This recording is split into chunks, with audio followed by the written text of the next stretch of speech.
Stars Twinkle in Tomorrow World. Volume 3. The End of the End by Tsukasa. Translated by Royal Nobody at Goon Squad Translations. Audiobook by Masquerade at Masquerade Audiobooks. Prologue. So boring. In the gaps between tall buildings that stood like tombstones said Sakaki Haruka in a resting spot meant for office workers. She sat on a bench over unkempt weeds as she blankly looked up upon the sky. A blue gem glistened in the sunlight from the staff she carried on her back. A gust of wind blew by. She coughed as the dust went into her lungs. Many fires broke out during the apocalypse in this city, to the point where even now a month later, the smoke still remains, mixed with the scent of the coast nearby. The smell of the corpse just adds to the stench. This is what a decaying city smelled like. Just smell line that is to be bad for your health, she complained with no intention to leave. Because she's waiting. She has been waiting for so long. And even if the air is bad, it's not like that matters. She didn't have to worry about the little things to extend her lifespan anymore. Because there's no limit to her lifespan anymore. TSK, she lowered her head and stared at the weeds under her feet. In the past she was like those weeds, constantly trampled by God for no reason without a chance to grow. That's what she was told when she was 7.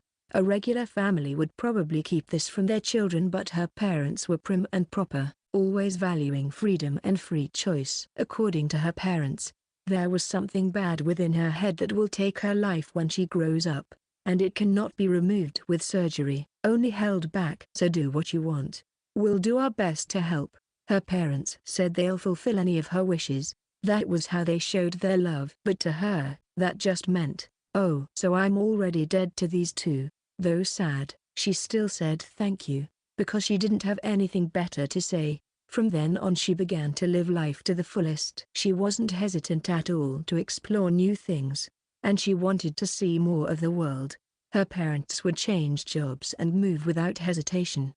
She looked up to her younger sister who is healthy, and was even jealous, but she knows that her sister who has been imitating her will follow in her footsteps and experience a future she cannot experience. With that in mind her sister became the most important person, but as she took more medicine, the fear that the end is nigh also went up. At that moment a strange man stopped her at the hospital. I know someone who might be able to cure what modern medicine can only hold back. As long as you can sufficiently compensate me, I'll arrange a meeting for you. However you look at it, this must be a fraud, a tactic used by a cult to gather more believers. It's not something that should be taken seriously. But she didn't have a choice. She persuaded her family to pay a huge sum of money to receive a letter of introduction, and they moved to where that person was located.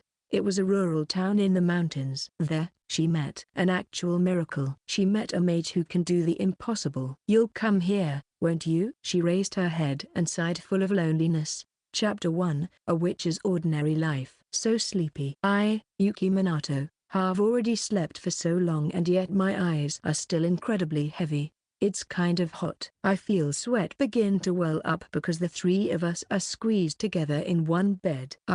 I tried my hardest to open my eyes and came face to face with the girl to my right, Ongoku Sakaki, a friend I made 2 years ago. The first person I've ever been able to open my heart to. But right after we became friends she left and the world came to an end.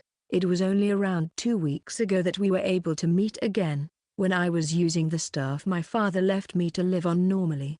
Ongoku appeared. Was that a miracle?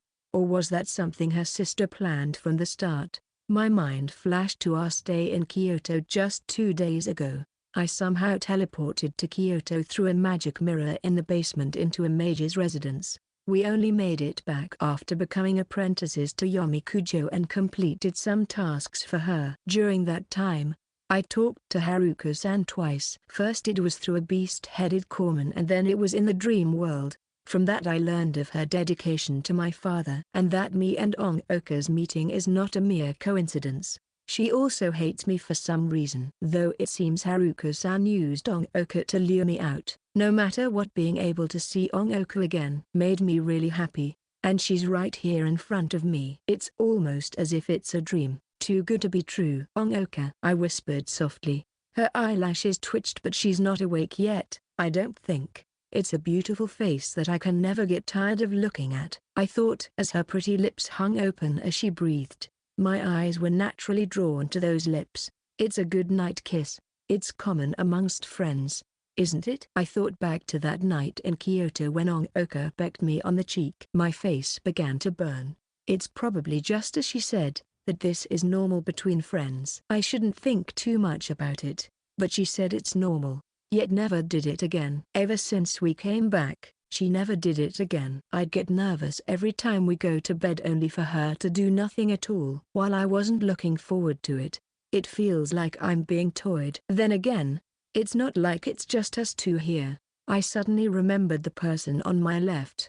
But if that really is normal, then she wouldn't mind being seen, right? Does that mean Ongoka doesn't think it's normal? I felt my mind going in circles. Why am I so concerned with that? I was starting to get frustrated. What if I give Ongoka a good morning kiss? How would she react? My desire to return the favor led me to this conclusion. But the moment I thought that, my face turned red and I shook my head. There's no way I can do that. I sighed. Ongoka's face twitched again before going back to sleep. I looked at the window behind Ongoka. Judging from the angle of the sunlight, it's probably around noon. No matter how you look at it, it's time to wake up. We stayed up late last night as a welcome party for our senpai, but we've probably already slept through half the day by now. That's probably because we worked too hard in Kyoto. And our master isn't here, so even if we stay in bed late we won't get yelled at. And we got lots of supplies, so we won't have to move out for a long while. If that's the case, I'll just go back to sleep. Just as I was thinking that, I felt movement on my left side. This won't do. The yell broke the silence. Yuri. I turned to her and called her name. The voice belonged to a cute little girl. Come to think of it, I never asked for her exact age, but I assume she's somewhere around the lower grades of elementary school. Despite being the youngest, she's the one who spent the most time learning magic, so that makes her our senpai. As Yami-san's niece, she has been living with us ever since we left Kyoto. Get up, Yuki, at this rate we'll become wastes of space. She got up and said in a serious tone. But I want to keep sleeping. I yawned. It'll get dark if you sleep anymore. I know it's easier without Yami scolding you, but I didn't expect you to be that lazy. She sighed and pinched my cheek. That hurts. Yui didn't let up and began pulling. Stop lying around. If you're going to be that lazy, then it's up to your senpai to correct you. She may be our Sanapi, but she's also much younger than us. For her to tell us that means that we should probably get up. All right. I got up and began shaking Ongoka. Ongoka, get up. Yui's going to get angry. Yuki? Her eyes twitched before peeking out to look at me. Good morning, Ongoka. Good morning. Although she was a little stunned, she still greeted me with a smile. Just like that, we started a new day. Now time to start an ordinary day in a world that has ended. Because we woke up late, we have less time in the day to do anything. For the most part, we have to go outside when it's bright. The corpsmen roam around most at night, so even when we're at home we should be careful. Because it was Yui's welcome party yesterday, we used flashlights to play poker, chatted over snacks, etc. But we can't really do that every day. I feel sleepy again after eating breakfast.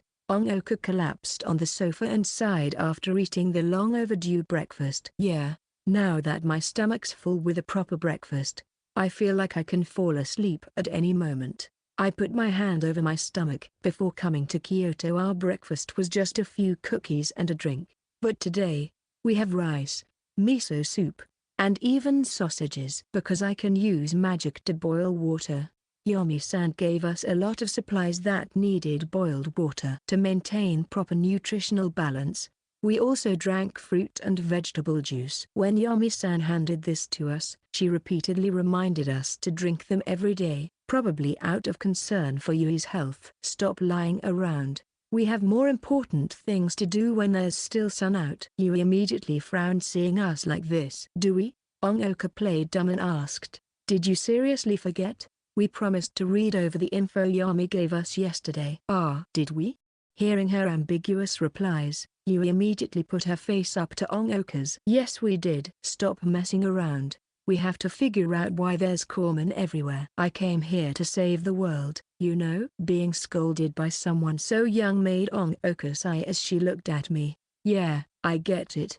It would be pretty shameful for me to keep lazing around. Ongoku stood up after saying that. She probably didn't want to do anything but still forced herself to get up. But I get why Ongoku's so unwilling to read the info. She probably hasn't prepared herself to learn about what happened with her sister. I have told her about the 2 times I talked to her sister. Ongoku probably understands that the world being like this has to do with her sister. No.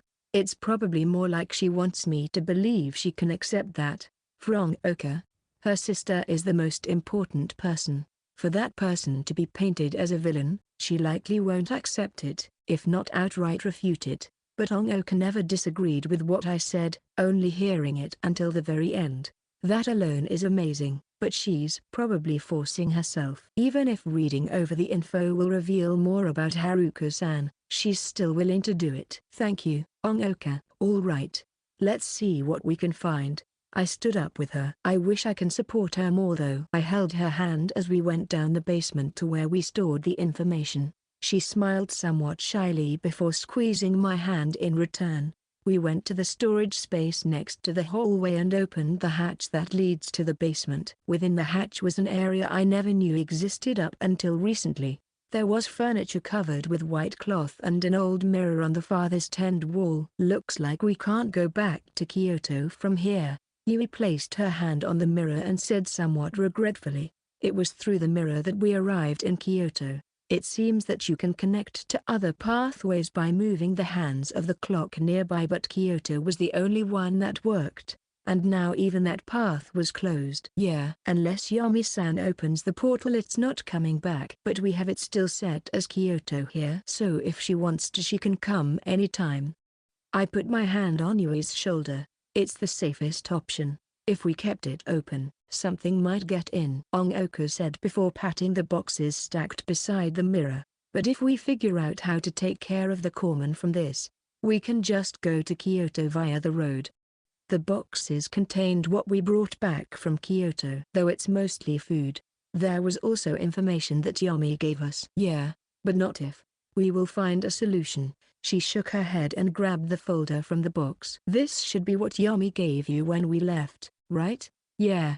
The records of the jobs my father did in the past as well as what Yami-san found through her investigation. I nodded and she began flipping through the records of what my father did. Seems this is really complicated. Yuki, do you understand it? She frowned and handed it to me. There were tons of calculations and graphs I don't understand, and it was all in English which made reading it even harder. Let's see. Ongoku peered from over my shoulder. This? It's something about the orbit of satellites, but what does that have to do with corpsman? Ongoku asked, somewhat confused. Oh right. You know English, but what's this about satellites? I don't really get it either, but if Ongoku knows English then we'll leave that part of the information to her. Yuki, can you help me with something else? She handed that folder to Ongoku and grabbed another one from the box. This one having been stained yellow with age. All right. Then let's split up and look for what's useful. I was interested in what my father was up to, but I can just ask Ongoku later. So I picked up the notebook on the top pile and began reading. For whatever reason I couldn't open the booklet. Are the pages so old they stuck together? Yeah. You can't open it. What do you mean? I tilted my head in confusion. Yami told us this information has the Kujo family's most well-kept secrets, so there's a spell on it that makes it only accessible to those of the family. Even Yami, who once left the family, can't access it. The only one left who can read this is me. She took the booklet and managed to open it effortlessly. Though Yami-san was able to find the connection between my father and Haruko-san, it seems these books hide even more important information. Wow, so there's magic like that. Then what should I do? When I asked, Yuri looked away in embarrassment. You can help me read. There's kanji in here that I don't know after all. She spoke quietly. You weren't worried about her position as our senior. Seeing her like this put a smile on my face. Don't laugh. She puffed her cheeks and shouted. Sorry, let's just take what we can bring upstairs. Because the basement was too dim to read in, I picked up the stack of notebooks and carried them up the stairs. We returned to the living room and began looking through the materials. Ongoka used Pura as a pillow and laid on the carpet. Despite being a familiar, Pura is in sleep mode right now. Me and Yuri are on the sofa, looking over the notes piled before the table in front of us. This one's about magic techniques. While I'm interested in its contents, it's not relevant right now. Yuri immediately moved on to another book. Then what should we be looking for? Information on the first mages, and deals with the devil. Like Yami said, this all could have been the result of someone making a deal similar to the one made between Southgate and the devil. I see. Southgate was apparently our family name before my ancestors moved to Japan. Yami-san said that it was when the Southgate family received magic that the world was destroyed at one point. Though I can't even begin to imagine it, let alone believe it. I can't deny the possibility for this to be the birth of a new mage. Though I heard there has never been a new mage in over 100 years and the methods to contact the devil has failed. But back in Kyoto, after defeating the giant corpsman, my mind was connected to Haruka-san's briefly. She probably had control of a giant. Ah, I found it. This might be it. This is the record for the corpsman outbreak over 100 years ago, along with statements from the mage court in the end. Ah. But this is really hard to read. Can you give me a hand? She sat in my lap and urged me to start reading. I read over the contents of the journal as her soft hair brushed on my face. Yeah, this looks to be it, but I'm not sure if I can understand it either. I'll try though. The book was handwritten but thankfully not in old Japanese. Even so, some of the characters are different from the modern ones and there are words that I don't know. Although the language is more like that of the Meiji or Cho era that is shown in class, this is much more complicated. Even reading it aloud is really hard, so I'll try to look over and paraphrase it. I scanned the article. So, this was written on the 22nd year of the Meiji era, October 1st, and this page is a warning that the contents must not be disclosed to the outside. Yuri nodded. That I know. Converted to modern years, that would be 1889. Eh? How do you know that? She tilted her head. Eh? You don't? I was taught basic history in elementary school. As long as you memorize when the eras start, you can convert it to modern times, no? Why yeah. She right after all. From what I can tell from talking to her, she's a smart kid. Although she has a childish side to her, much of her words and actions are more mature than those her age. That's probably due to her strict education, both in magic and normal studies, to save face as the older one here as much as possible. I read on. Ah, this isn't originally written in Japanese. It's documenting what happened in England in Japanese.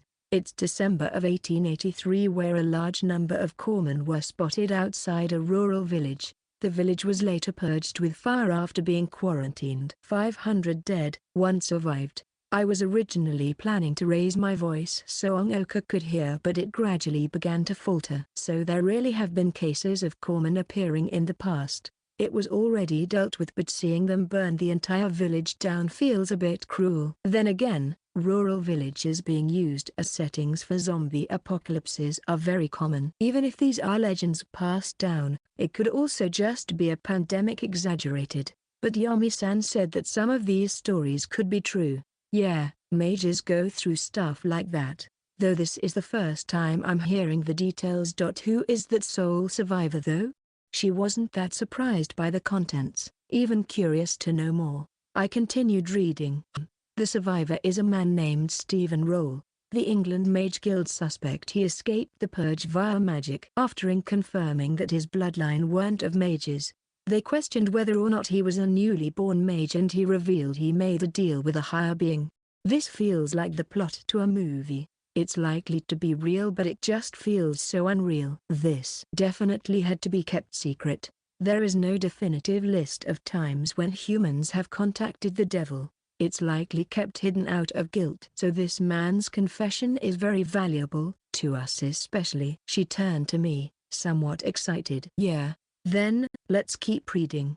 I nervously turned the page. It says here that Stephen was a devout follower of a religion derived from indigenous beliefs. He confessed that he heard the voice of God and followed its orders to hold a ceremony and open a door of some sort. He offered the soul of a female friend, and it appears the god took over the body of that friend and turned the other villagers into apostles one after the other. As a reward, the god gave Stephen. What do you make of this? I glanced at Yuri in confusion. She nodded. While that guy claims to be talking to God, he's clearly talking to the devil. After all, good and evil are already up to the interpretation of others. Right. And the possessed girl and villagers. In mage terms, that girl became a founder while the villagers became corpsmen. I'm more concerned about that door he mentioned. Does the passage say anything about that? I kept reading, but afterwards he began fighting back against his interrogator and lost control of his magic. So they put him down. That seems to be it. Rather than being disappointed at no new information, I was silent at the fact that they had to kill him. So, there's nothing more. Well, just knowing this much is enough. Yuri wasn't shaken at all as she picked up another piece of text. The other notebooks don't document the birth of new mages, so that was probably the last recorded case of corpsmen showing up. She put her hand to her mouth as if in thought. She looked less like a girl and more like an expert mage. Stephen began to take action after being contacted by God. No, the devil.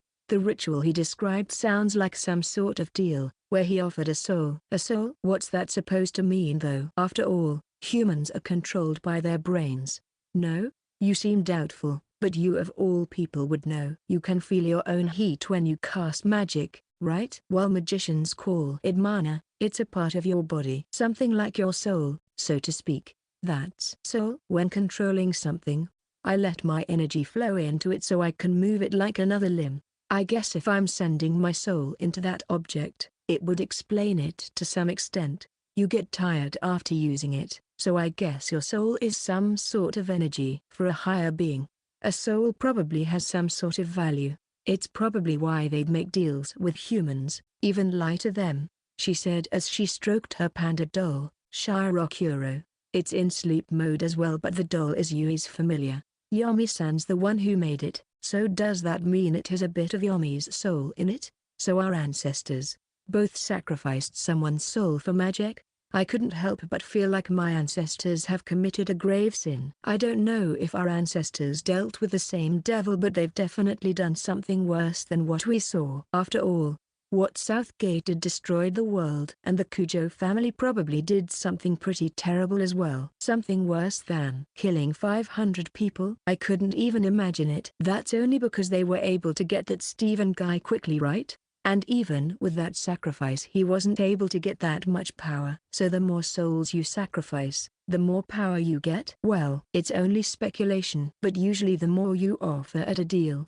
the bigger the return, right? That's right. But that means I felt my back begin to sweat. That means that someone made a deal with the devil, and now corpsmen are everywhere. So that mage would have to be extremely powerful, right? I thought back to Haruko-san. But Ongoka's right there, so I decided to rephrase. That's an unpleasant thought. Compared to the past, the corpsmen spread much more quickly.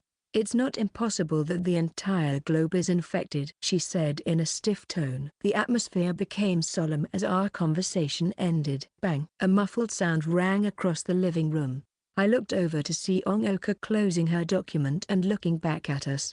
How about we take a break? That was a lot to take in, and it's probably a good idea to take some time going over it. And I have things to add as well, though I don't know what's in the files she just read.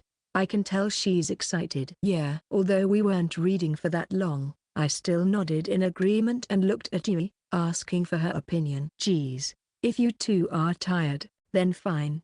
Take a break. Yuri sighed and put the notebook in her hand back into the box. Section MMMMH. The weather's great today. Ongoka stretched under the blue sky. We were in the backyard. Now that we're out here, I might as well bring out Pura for some fresh air. I placed Pura, who was still asleep, out onto the porch. The first thing that caught my eye was the shack that had the generator as well as the farm tools. There was also the vegetable garden my father built as a hobby. There was a well with a cover on that is still functional. The house's water supply is also drawn from it. Deeper into the backyard was a forest of trees where crows reside. The area is not attended to because of just how large it was. Wow, I'm impressed. You actually remembered to take care of the garden. Yuri looked around and said in a somewhat proud tone. Take care of the garden? I had no idea what she was talking about, so I blinked in confusion. I didn't really have the time to do all that. I holed myself inside for the longest time when the apocalypse started, and after I met Ongoka, we spent most of our time out in Kyoto and Kanagawa, so we never had the time. It's not like I haven't thought about the garden though. If I run out of food, I'd have to start the vegetable garden from scratch, given how I don't think the crops currently growing in the garden are edible. Given how the garden was covered in plants, I'd assumed that because it was unattended, most of those plants were weeds. Upon closer inspection, it turns out that it was full of crops and even tended to. Yeah, there's no weeds and the soil's moist. I've taken care of flowers back in Kyoto, so I would know. I turned to Ongoka. Did you do it? I have no idea what she's talking about. She also shook her head, surprised. I didn't do anything, and where would I even find the time? Yeah, then who? Seeing us confused, Yui sighed. Oh, so it wasn't you. Then there's probably a familiar working in the fields like the one I have. This place belongs to Southgate's descendants after all. She shrugged and turned around. I looked around but can't find the familiar she's referring to. But I don't see anything. I'd probably have noticed something pouring water on the plants. It's probably hidden. After all, your father couldn't have magic being seen by others, so he commanded the familiar to remain hidden from you. It's probably a little spirit under the eaves. She says that so easily. It's not just the garden. There's probably loads of other magical things that exist to preserve the house. Your father's a mage hundreds of times stronger than what you're imagining. After all, she said confidently. You're probably right. It's hard to imagine my father has amounted to anything but like this garden. There's probably tons of things I don't know. For whatever reason, Yui gave me an annoyed look. Why are you acting like this is none of your business? Don't forget that you're also Southgate's descendant. If this Corman incident is the same as the one 100 years ago, there's going to be a mage with a lot of power from the devil. I know. No, you don't. What I'm getting at is that given how we don't know where your father is, if that mage comes looking for trouble, you're the only one who can take them on. She pointed at me. Even then, aren't you my senior in terms of being a mage, and you can make golems? No? I was hoping she wouldn't have that much expectations for me, but I was wrong. And I'm better at earth magic because I trained. But you're a descendant of Southgate. You should be able to do way more than just knowing all 4 attributes. Way more? Yeah. The other bit that concerns me is that without the staff, you can't use magic. It's like your power's limited in some way. She stared at me as she said, even if you say that. I took a step back and Ongoka joined in. Speaking of which, I think there might be a clue to that in what I found. Those files had information on your father, but I haven't checked yet cause the English ones were really interesting. Yui turned towards her. What do you mean? I saw a lot of charts in there, but what do they say? Ongoka looked up at the clouds. When the internet was still usable, people all over the world were discussing it. Yami-san documented anything useful from that before the internet failed. It's on the note in the first page. She continued as the sun began to set. The most interesting part was that someone had documented the times and places the Corman popped up and graphed it on a map. This feels like someone's ramblings, but at the same time I can see there being truth within all of it. Then what have you found? Yeah, about that. As speculated, the Corpsmans appeared almost at the same time all across the world, but not exactly the same. According to the data about where the Corman appeared, the speed at which the infection spreads is 7.6 kilometers per second. She turned her eyes back at us. That's really fast. No, I couldn't convert it to hours, but I can tell that's extremely fast. Yes. It's 27,000 kilometers per hour, being able to span the Earth in about 1 hour and a half. Yui interrupted. Wait, doesn't that mean the source of the infection, the founder, is traveling at that speed? I think so. Ongoka only paused for a second before confirming her panic. How's that possible? That's even faster than a jet. That is a bit much. While I don't know what a founder actually is, Even if it has heightened physical abilities, traveling around the Earth in 1 hour and a half seems beyond the possibilities of physics. Ongoka raised her index finger. But there is one thing that follows that speed and the route. She pointed up, towards the infinitely big sky. That reminded me of what she said this morning, a satellite. Me and Yuri said in unison. Ongoka nodded. Yeah, though to be exact, it's the International Space Station. The ISS whose trajectory is almost identical to the infection. Though, as to what that has to do with anything, Yomi-san said before the giant corpsman appeared. She saw a shooting star. I believe this has something to do with that. The shooting star disappearing into the south also popped up in my mind. I saw that too, and when Yomi-san gave me the giant corpsman's core, she said it might have come from space. I thought back to the fragment that's stored with the other stuff Yomi-san gave us in the basement. Yomi's right, there's definitely a connection. Just that we don't know what it is. Yui's voice began trailing off in the end. Well, it's progress at least. We know a bit about the devil and the ritual for becoming a mage. After this break let's see what the info about my further is. Ongoka nodded. Yeah, that's for the best. There's no more info from the ISS sections. She suddenly stopped. Ongoka? In the data, the last rocket launched for the ISS was a week before the apocalypse. Okay? This is useful information but we still don't have the link. But her expression turned serious. Not long ago, my sister and I were staying in the United States. In Houston. Yuri suddenly spoke up. I've heard about Houston. There's a lot of space-related stuff there, right? Yes, there's the Houston Space Center. Ah, but rockets to the ISS should be launched from the Kennedy Space Center in Florida. Ahaha, sorry, I may have been overthinking. Ongoka scratched her head in embarrassment. She probably anxious that Haruka might have something to do with what we're looking for. Houston. While Ongoka is being optimistic, I don't think it's just a coincidence that Haruka was near a place so related to space. We're getting close to an idea of what's going on. Getting closer to where Haruka is. But we still don't have a clear picture. Where is that place? And when we get there, what choice will Ongoka make? But for now, let's stay here for just a bit longer. I can't help but think that, because deep within me is a vulnerability that I don't want Ongoka and Yuri to know. After the break we took out the materials relating to my father and split up reading the contents. While the piece I was given was also full of kanji, the style was much easier to read compared to the notebook, so Yuri can read them as well. This time our positions were reversed, with Ongoka on the sofa and me on the carpet belly down with Peru as a pillow under my head. Even with my chin I can feel how springy Peru is. It smells like the sun. Jobs my father took on. The documents describe in detail every job my father took on. I was reading about the jobs from 9 to 19 years ago. There were no jobs older than that.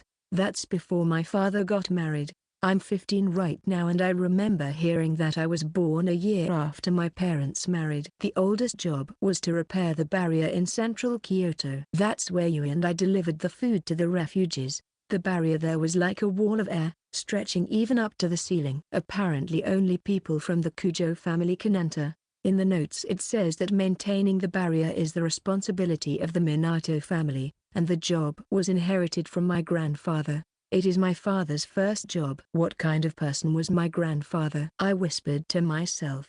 My grandparents passed away when I was born and there were no relatives on my mother's side. I continued reading with a hint of sadness creeping in me. They specifically asked for my father because the Kujo family can't repair the barrier by themselves. That's because it's made with wind. While I don't understand it completely, learning under Yomi and Yui helped me get a grasp of things. The barrier was made by other Onmyoji families that have since cut ties with the Kujo family, and since the Kujo family can only inherit earth magic they needed someone else to maintain the barrier for them. What do these last words mean? Written in a side column were the words Lent, key staff, 4th level. What's that supposed to mean? After that were records of my father going out to do repairs on other magic devices every few months. Kyoto, Osaka, Tokyo, Kanagawa. He even went outside the country to places like London, Hong Kong to do work, and every time he has to lend out some sort of staff. Key staff? Wait, no, it should be pronounced key staff, right? Well, I'll just focus on what I know for now. But these records also contain something that I'm somewhat concerned about. There's no work related to healing at all here. I heard Yomi-san say that my father had healed Haruka-san. So I thought his other jobs would be related to that field. But it turns out my father has always been doing repair and maintenance jobs for magical devices in the past. Then again, it's relatively challenging to heal using magic, so he probably didn't have many chances to do so.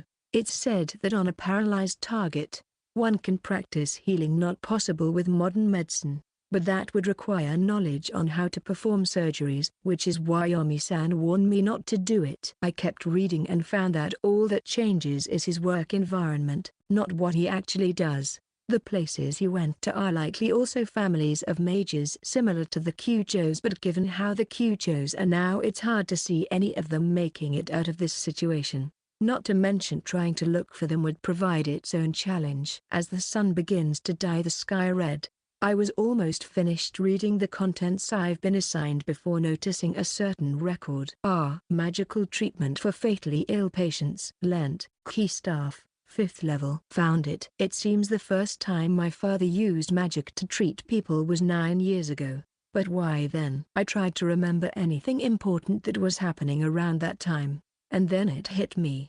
It was a painful memory. My mother was lying on the bed. Even before her death, she was very beautiful, always smiling when in front of me and my father. I get it now. This is the first job my father took after mother left. My mother passed away through illness, and while I don't know what that illness was, it seems to be one that even my father couldn't treat. To be honest, I can't tell exactly what my father was thinking, but I can surmise that what happened with mother was one of the reasons my father began using magic to heal.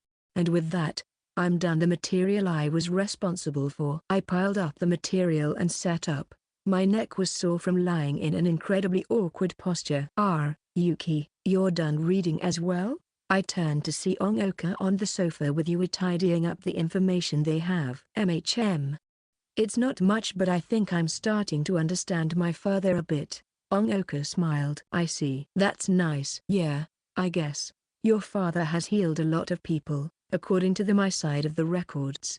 My sister's name is in there as well, but Yami-san already told us all that. Ongoka laughed bitterly. She clearly had something else in mind. As I was hesitating to say anything, Yui piped in. Hey, I found something really important. Really? I turned towards her. Yeah. But it's getting dark, and time for dinner. And she suddenly stopped and turned to me. Yuki, can we have a bath today? I have to use fire magic to heat the water for us to use, because she knows that I'm tired from all this reading. She didn't command me as my senior. Even so, her eyes clearly told me she wanted to have a bath day.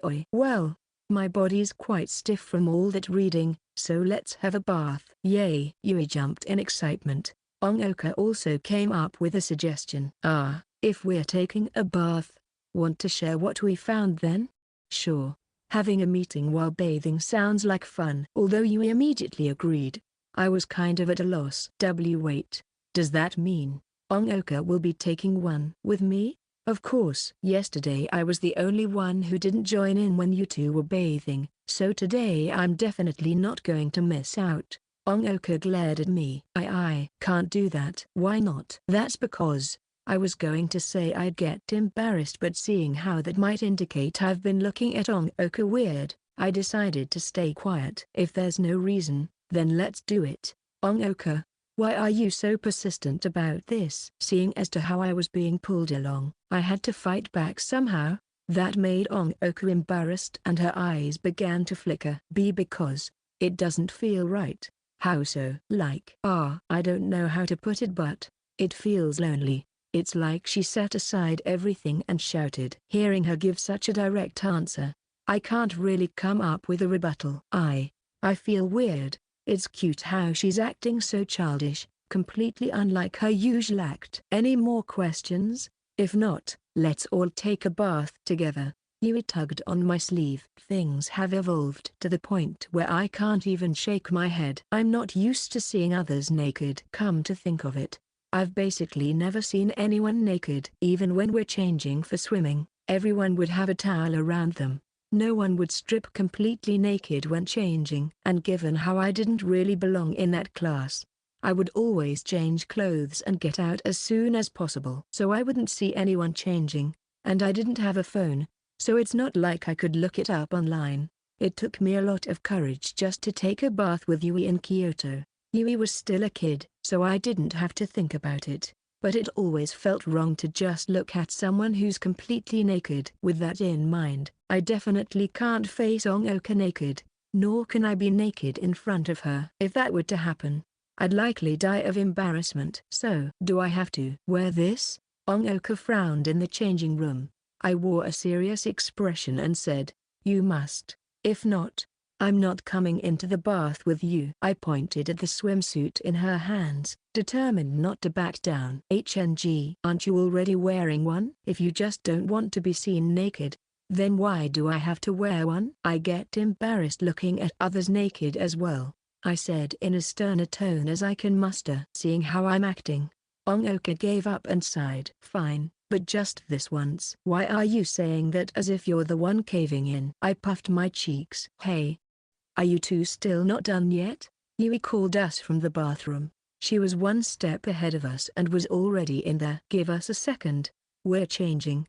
I said that and wrapped a towel around my neck before changing into my swimsuit just as I did back in middle school. Of course, I turned my back towards Ongoka so she wouldn't see. It's a bit tight near the chest. Did you say something? That's the swimsuit I wore in high school. By the way, the school I attended made it necessary to buy the swimsuits along with gym clothes, so I got these at the start of the school year and have never worn them. The swimsuit I have on right now was from when I was in middle school. I said nothing. She said flatly, and thus we went into the washroom with our swimsuits on. You're so slow, Yui complained from the steaming bath. Don't blame me, she's the one who made us wear swimsuits. Though wearing swimsuits to a bath feels kind of perverted, Ongoka sighed. It's not. I was quick to refute her, but it does feel a bit awkward for Ongoka to be wearing a swimsuit in our bathroom. The swimsuit also accentuates her body, with her slender arms and legs along with her pale skin makes it hard for me to focus on which part of her. I also find the swimsuits weird.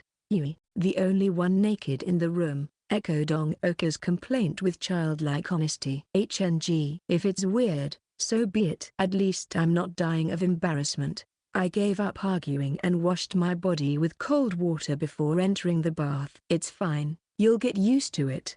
Ongoka joined me. The bathtub is pretty big, but even then, it's quite crowded when there's 3 people there. We bent our legs and lined up shoulder to shoulder, with only our heads above the water. The hot water overfilling the bathtub made the sound of running water echo through the bathroom. That feels so good. The cold shower was really uncomfortable, but once I think about the bath afterwards I can endure it, Ongoka said. Yeah, it makes me glad that I knew magic. While earth magic was best for fighting, fire seems to be the best for everyday life. True. Having Yuki here is a blessing, but seeing Yumi's files, it confirms to me that you are definitely a mage with a lot of power, Yui said with her mouth almost submerged. Does this have anything to do with that important thing you mentioned?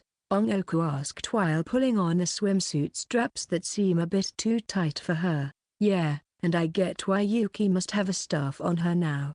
So there's an actual reason to it? I asked, surprised. At first I thought the staff was what gave me power, but given how Yui and Yami-san don't need staffs, it was really weird that I can't function without one. Yeah, I'll start from the beginning. The Southgate family were very powerful, being able to manipulate 4 attributes, but they also had a lot of enemies, so they fled to the furthest point east, Japan, about 300 years ago. There they received the protection of the Japanese Mage Council, named the Yin-Yang Company. That was also when they changed their last names to Minato. She rose a finger as if to make sure what she's saying is accurate. I'm surprised the Japanese mages accepted them, given how people would usually fear someone so powerful. Ongoka's words seemed to be grounded in reality. Then again, back in school it always felt like Ongoka could get first in anything but never really tried so that she wouldn't stand out.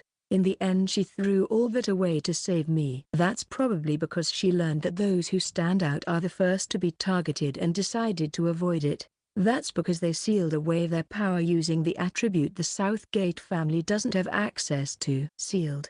I looked at my palms. But of course it's not completely sealed, as Yin Yang wanted to use Southgate's powers as well. So they prepared keys that only unlock the necessary powers. Hearing keys reminded me of something. The records for past jobs my father took on always mentioned something about a key staff. Is that referring to? Ongoka joined in. Mine too. Along with something like a 3rd or 4th level. Yuri nodded. Yeah. The key staffs hold back the effects of the seal in a way, where with higher level comes more affinities and magic. Then the staff of the Great Four I have here. I thought back to the staff I used to heat water. Yeah, I don't know what level, but it's definitely a key staff. She nodded confidently before standing up, excited. And with that, we've confirmed what we need to do next. Her standing up splashed water in my face, forcing me to wipe it off with my hands. What we need to do next? Things were happening so quickly I couldn't keep up. Yui, not afraid of showing herself naked, nodded at me. That's to acquire an even higher level key staff. We can't do anything about the Corman-filled world, but we need to stockpile enough power to fight back against the enemy.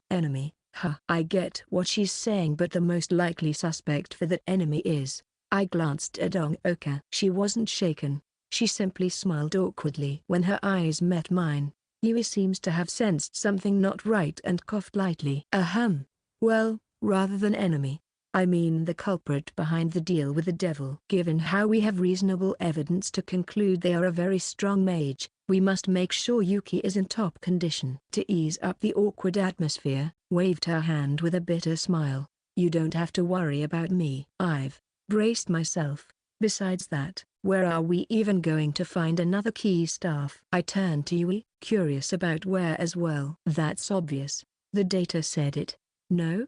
The headquarters for the Japanese Mage Council in Tokyo. While this town surrounded by mountains is close to the center of Japan, it's still only a part of Kanto. It's probably not too far with a car, but to someone who has never left town like me, Tokyo feels like it only exists in fantasy. My only impressions of Tokyo are from TV. With the whole apocalypse, Tokyo has definitely changed, but I still want to go there. Tokyo just feels like it is so much things that other cities don't have, and I guess magic is added to that list.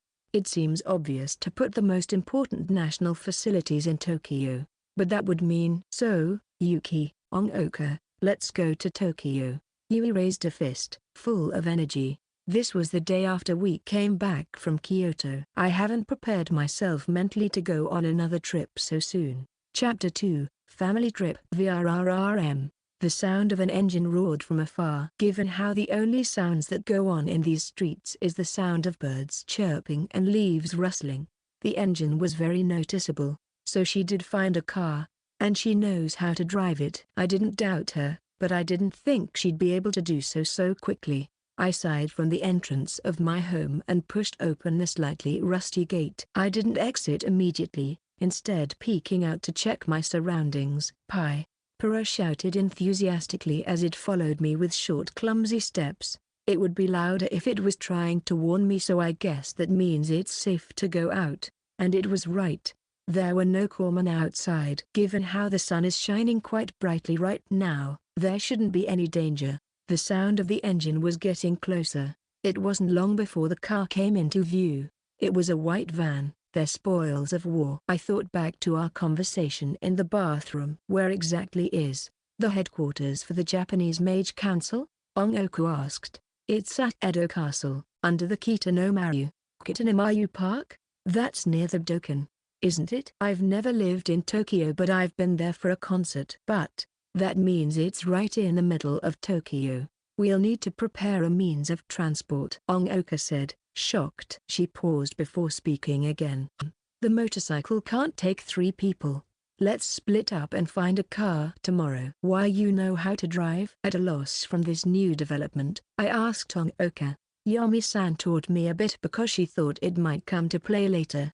Of course if I had to obey traffic laws I would be in trouble, but if it's just driving I should be fine, she said with a relaxed smile and took that as her responsibility. And thus we waited until the sun was bright in the sky and began looking around. I split off from Ongoka, and Yuri tagged along with Ongoka to balance our combat power. Even though Ongoka got a silencer from Yomi-san, bullets are still a finite resource, so it's better to let Yuri, who knows to use magic, to deal with Corman. Though me and Pura weren't able to find any usable cars in the highly populated areas, we agreed to find a car with a key still in it, but most of the cars around were abandoned due to getting into an accident. So I went back home with Pura, and it seems Ongoka and Yui were successful on their quest. Pipe. Pura called out to the van as if to greet it. The van drove in directly into the driveway through the iron gate before slowing to a halt. Given how the sound of the engine can attract Corman, I made sure to close the gate behind it. Hey! I turned to see Ongoka waving at me after getting out of the driver's seat. I hurried to her side with Pro behind me. Welcome back. So you found a car? Yeah. We had to look pretty far. It's a bit dirty inside because the door was open when we found it, but it's bearable. We should be thankful it hasn't rained much this past month. Ongoka nodded and motioned for me to check inside. There was a lot of dust on the steering wheel and seats, but compared to the cars I saw, this one was in much better condition. Only then did I notice Yui sitting silently in the passenger seat. Are you all right, Yui? I couldn't help but worry, seeing her unusually tired. Even Pura was concerned. My heart couldn't take it. Ongoka's driving is terrifying. Hearing her say that, Ongoka immediately understood the problem. You can't blame me. Yomi-san's car is set to left-handed drive, and the size is different, so I wasn't used to it. But it got smooth near the end. No? Yeah, but just thinking about going through that for the entire trip to Tokyo scares me. If only Tokyo also had a portal. Yui sighed despite understanding Ongoka's reasoning. The mirror in the basement can connect to Tokyo according to my father's notes, but the only place we were able to go to was Kyoto. If that's the case, want to give up? Ongoka paused before asking. Oh, of course I won't, Yui said before leaving the passenger seat. Let's hurry up and get ready. We're leaving tomorrow. We don't know exactly what's going on, but let's go before something irreversible happens. There was no longer any trace of uneasiness in her eyes. She's probably desperate to save Yomi-san who's staying in Kyoto. All right. The first issue is gas. We had enough to get here, but there's definitely not enough to reach Tokyo. Can we use the gas from the generator? Ongoku asked me. Sure, but aren't we rushing it a bit? We still have to pack our luggage. Get the route. I wanted to take things slower, but that's not the only reason. Rushing in head first would be dangerous, so I mustered my courage to ask. I've thought about that. If we go west directly like last time, we'll definitely meet that Sea of Corman, so I was thinking of going east to Gunma, where I lived, before going south to Tokyo.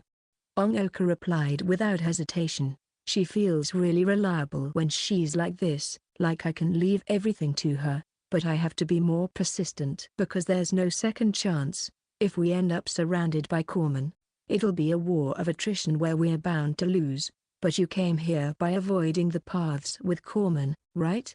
Wouldn't going south from Gunma make it even more difficult? I thought back to what Ongoka said after we met again. Ongoka made a bitter expression. Yeah, but, you heard my sister, right? I was directed here to lure you out of town. Ah, I gasped before nodding hesitantly. If that's the case, then going south from Gunma shouldn't have that many Corman because most of the ones in the Kanto region are probably in Astugi and Yokosuka.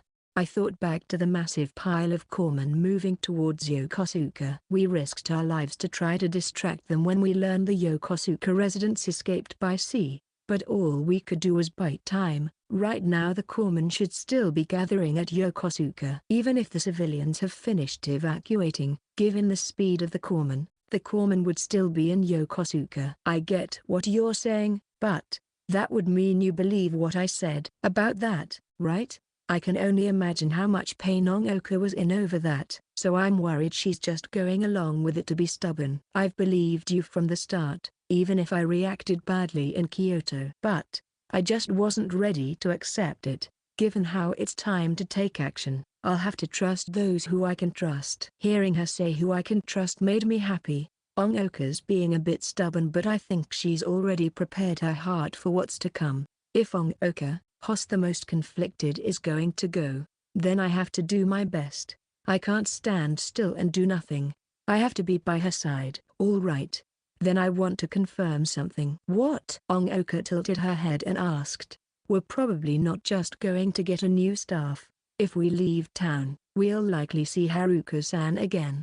You thought about this, right? If Ongoka is used to lure me out, then as long as I stay here I won't come in contact with Haruko-san. The fact that beast-headed corpsmen have never appeared in town is evidence of that. It's hard to imagine what would happen if we left town. It seems Haruko-san wants to hurt me. No. She has some sort of grudge against me. Just thinking back to when I saw Haruko-san in that daydream makes me feel cold. To be honest, I'm scared. The thought of seeing that person again terrifies me. Yeah, I know. Ongoka also had fear in her eyes when she said that. But she's afraid for a different reason. Really? I confirmed once more. Yeah, I get it. It's just I don't really know what I should do when I see my sister, but I'll promise I won't cause trouble for you and Yuri when that time comes. I think what she's afraid of is the truth. I felt that from her sad expression. Just then Yuri suddenly slapped Ongoka's butt. Ow! Why did you hit me? I think it's good that you're aware of what's going on. But don't say something like you won't cause trouble for us. If you feel something's wrong, even if it'll cause us trouble, you should ask me for help.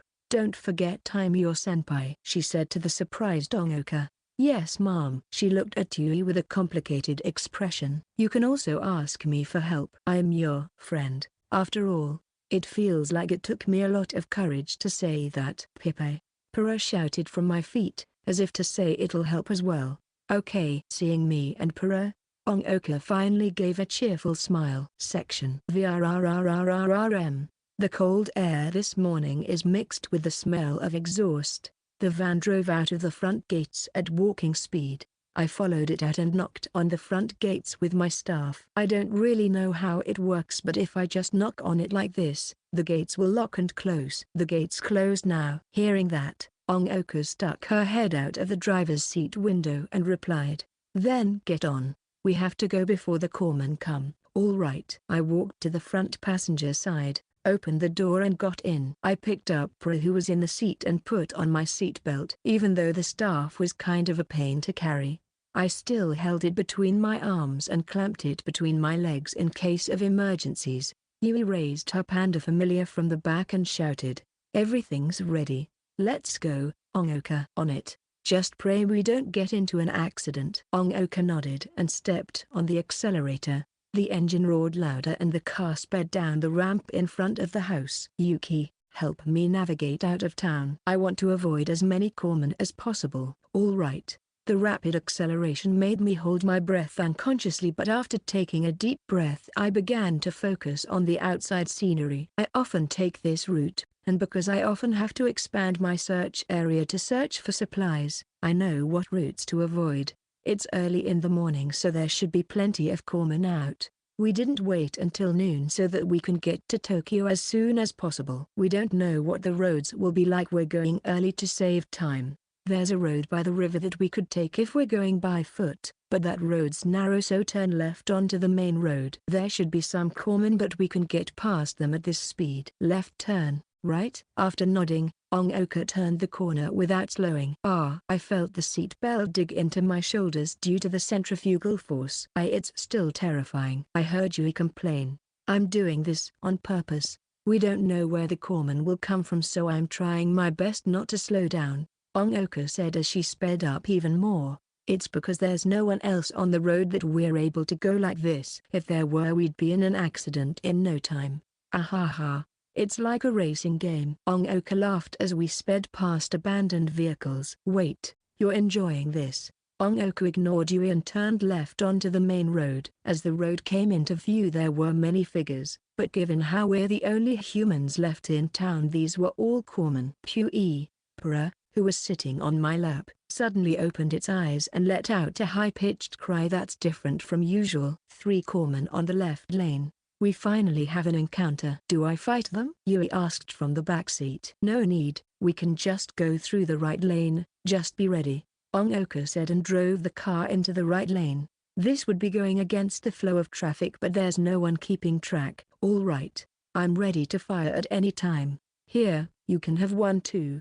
Yuki. Yuri held out a rock the size of a baseball to me. All right. I took one of the heavier ones that we prepared to fight the corpsmen with. With magic even these can become weapons for killing corpsmen. There's a crashing sound every time the car shakes because we have a cardboard box full of rocks and rubble that we collected from the river.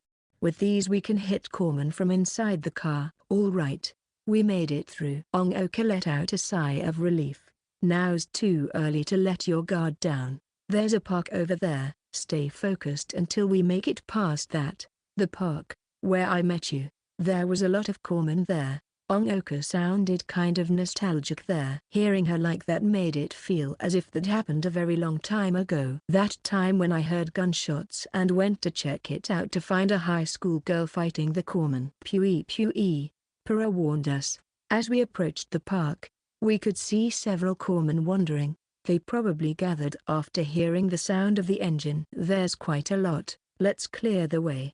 Yui. I opened the car window, letting in a foul stench. All right, there's less corpsmen on the left side so we'll break through there. Yui also opened her window and shouted at Ongoka. All right, I'll go at max speed and leave the rest to you. She sped up again after changing lanes. Yuki, just tell the rocks to attack corpsmen. We don't have to worry about accelerating them because of how fast we're going. All right. I nodded and touched the rocks with my cane. Focus, imagine. The heat from my body went into the rocks.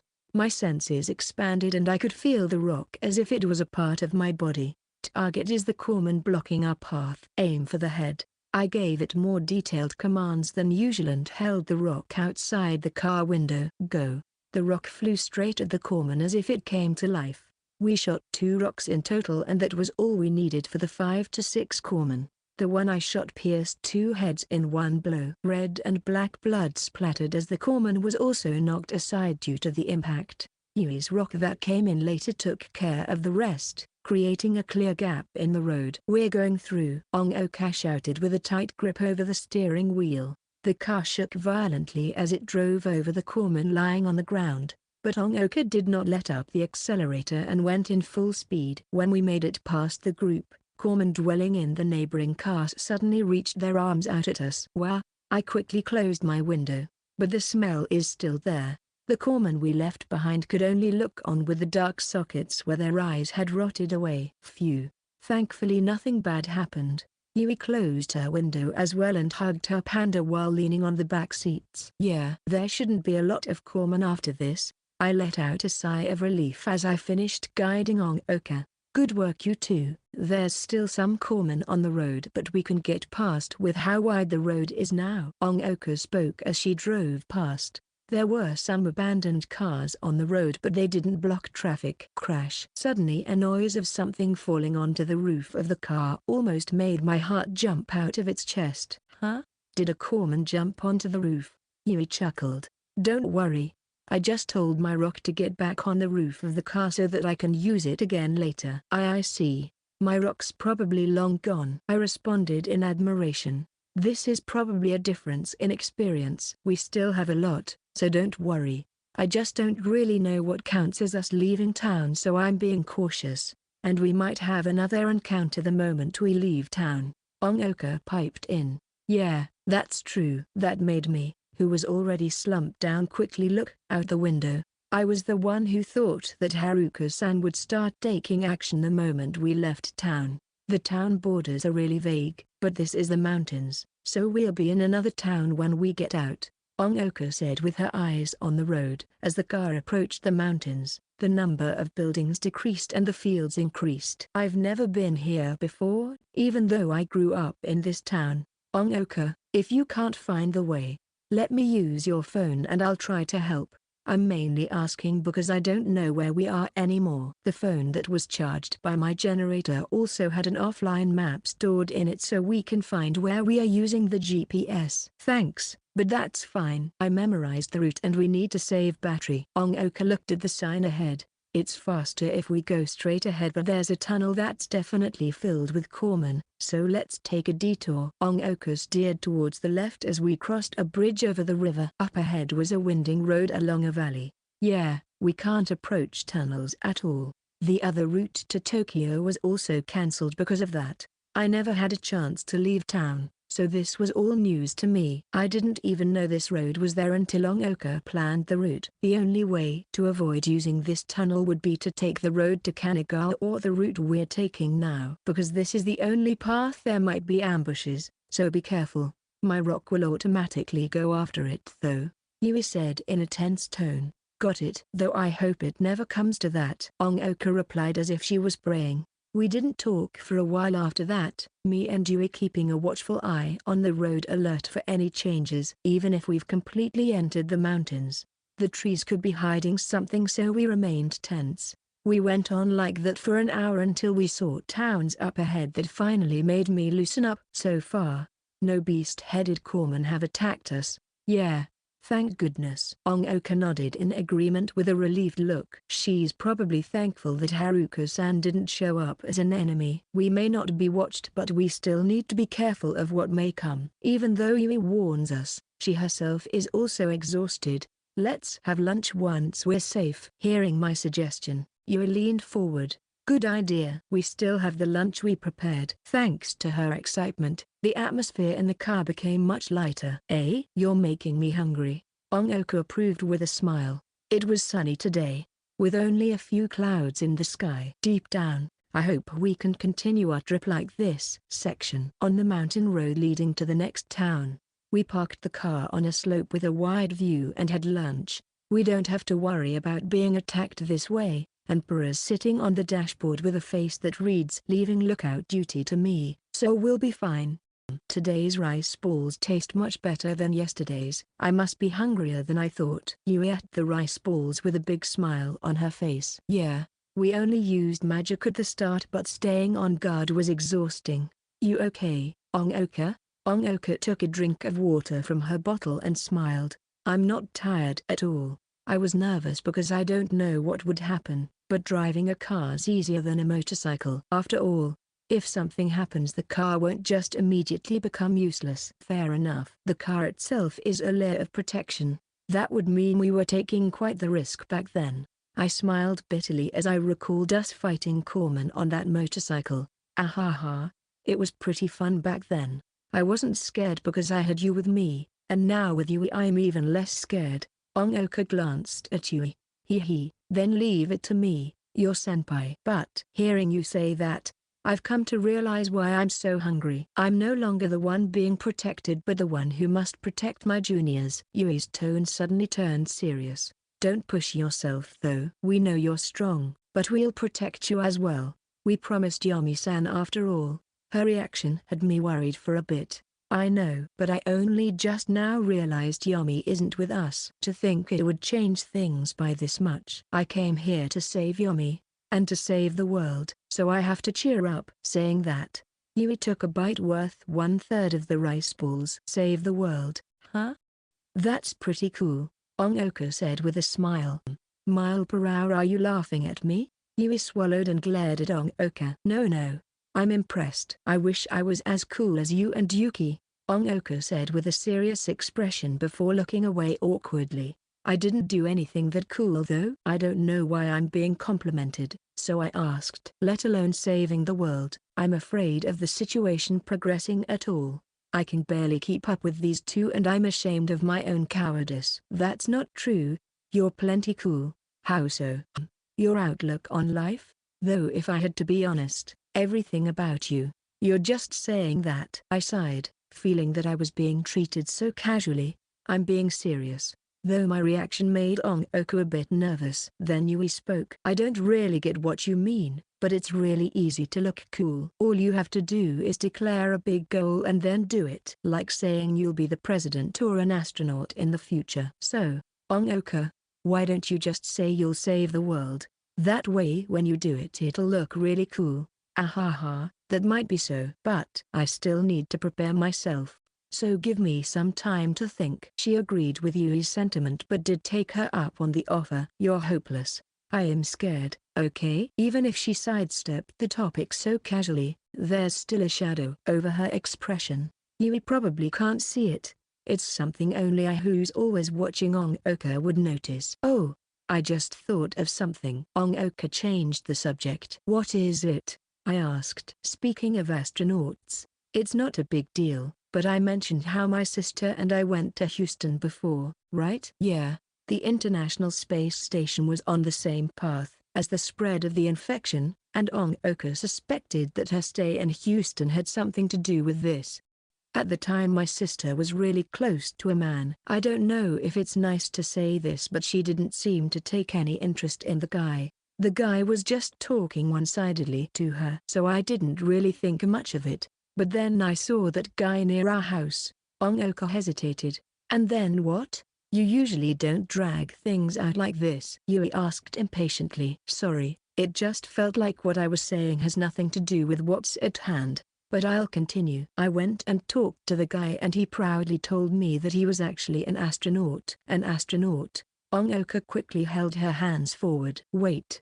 Let me explain. It's a joke they often say in Houston. So I never thought anything of it until just now, Yui asked in a strict tone. But you just thought that wasn't a joke, right? Ongoka looked away with guilt. If that person really was an astronaut, and one that's going to board the last flight to the International Space Station, then this all connects to Ongoka's sister. I gasped. Wait a minute, to rely on such a coincidence would be too. If we assume it's all a coincidence, then of course it would amount to nothing.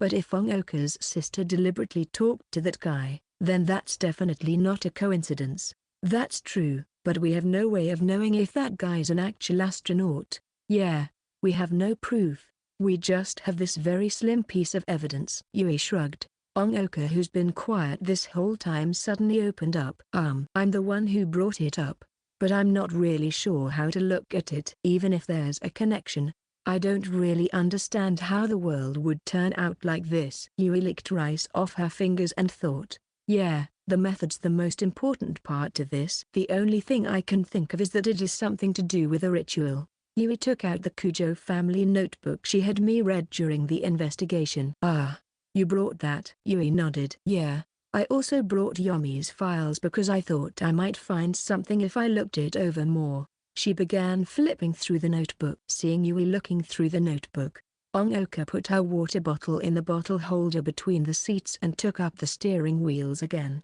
Let's go. Yeah, I nodded. I was already done eating my rice ball. The car started driving down the gentle slope. The new town we were heading had corpsmen in every shadow, wandering around like ants. This place is no good. Ongoka looked out at the setting sun from her windshield anxiously. The road ahead of us was lined with abandoned cars, with no way to get past no matter how you look at it. Let's look around a bit more. There's an alley up ahead. Ongoka nodded at my suggestion. Yeah, but we need to find a place to stay the night. I was hoping to get as close to Tokyo as possible today, Ongoka said with regret. As Ongoka predicted, there weren't many corpsmen.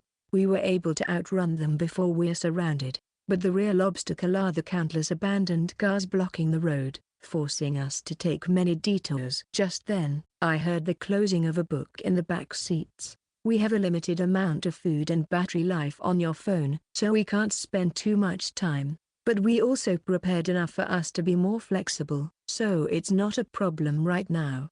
Don't panic, we just need to find shelter before it gets dark. Yui leaned forward between us from the back seats. Ongoka, can I use the offline map on your phone? Sure. Ongoka handed the phone to Yui. Thanks, I'll look for a good place to stay the night. Yui turned the phone on and began tapping on it like this is her 100th time doing so. I actually want to try touching the phone too, but to save power, Ongoka never let me use it, so I looked on at Yui with some envy. If we're in a town, there'd be corpsmen no matter where we look, so it's better to pick somewhere in the suburbs. It'd be best to find a place surrounded by walls with no other houses nearby, Yui muttered as she searched. Ah, on the mountain to our right. There's a hot spring hotel, and there doesn't seem to be any houses nearby. How about we check that place out first? Yui suggested. Sure, but you're not just doing this for the hot springs, right? Ongoka teased. Oh, of course not. But it might be nice to take a bath in the hot springs. Yui's reaction made me want to tease her too, so I sighed loudly. I knew the bathtub at my place couldn't satisfy you. Eh? You're wrong. The water you boil feels really good. But hot springs have a certain charm to them, and it might be big enough for us to swim in it. I couldn't help but laugh seeing her squirming for an excuse. Hee, I'm just kidding. I want to try bathing in the hot springs as well, but we'll have to confirm it's safe first. Geez, I can never tell if you're joking or not. I thought you really were offended by that. Yui sulked, but her face tells me she's relieved. She sure is cute. Her reactions make me think that. But if I told her, she'd definitely get angry, so I'll never say it out loud. Then let's take a look. Ongoka smiled as she steered under Yui's instructions. We made it to an intersection with a sign pointing towards a hot spring. Just this way, Yui pointed. HNGH, I wish I can take a good bath at the hot springs. She stepped on the accelerator and climbed up the steep hill ahead. The corpsmen we'd frequently see in town were nowhere to be found as we went up the mountain road. We drove along the road for a bit longer and arrived at the hotel that was larger than my expectations. The hotel was surrounded by tiled lime walls, with a rather large parking lot. The hotel itself was somewhat antique, despite it being a somewhat old 3-story building. The entrance is open. That means there must be something inside, Ongoka said with a depressed tone. Pui. Prue agrees, I said as I tried to calm it down in my laps, but we can prevent any more corpsmen from getting in if we just close the doors. So let's take care of those inside and then make this our temporary base. Yui pointed at it without fear. In Kyoto, Yui has never shown to be afraid of regular corpsmen. What do you think, Ongoka? I wasn't so quick to agree, so I looked to Ongoka. Ongoka looked at the hotel and said, there's only 2 cars left in the parking lot. The doors are open. I think the people staying here have already fled.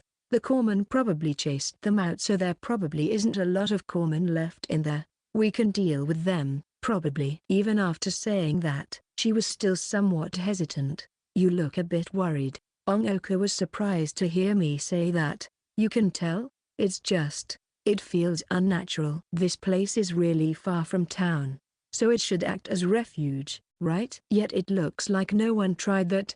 Instead they tried running away from this place. That means the corpsman appeared inside the hotel. Ongoka parked the car and said while leaning on the steering wheel. Yeah, now that you mention it, that is a bit weird. I responded and stared at the hotel. The trees inside the walls were unkempt, with weeds growing all over. But the walls were not damaged at all. Had people set up base here and were attacked, the place would look more dilapidated. Yeah, it's like the corpsman infection suddenly appeared here. That brings us back to the question, just what are corpsmen? We know that those killed by corpsmen become corpsmen, but it's still a mystery how they come to be. At this point Yui suddenly interrupted. According to the information from the Kujo family, a person's soul leaves their body when they are sacrificed to the devil. They then become the true founder's monsters. I've heard about that, but this time, corpsmen started appearing everywhere all at once.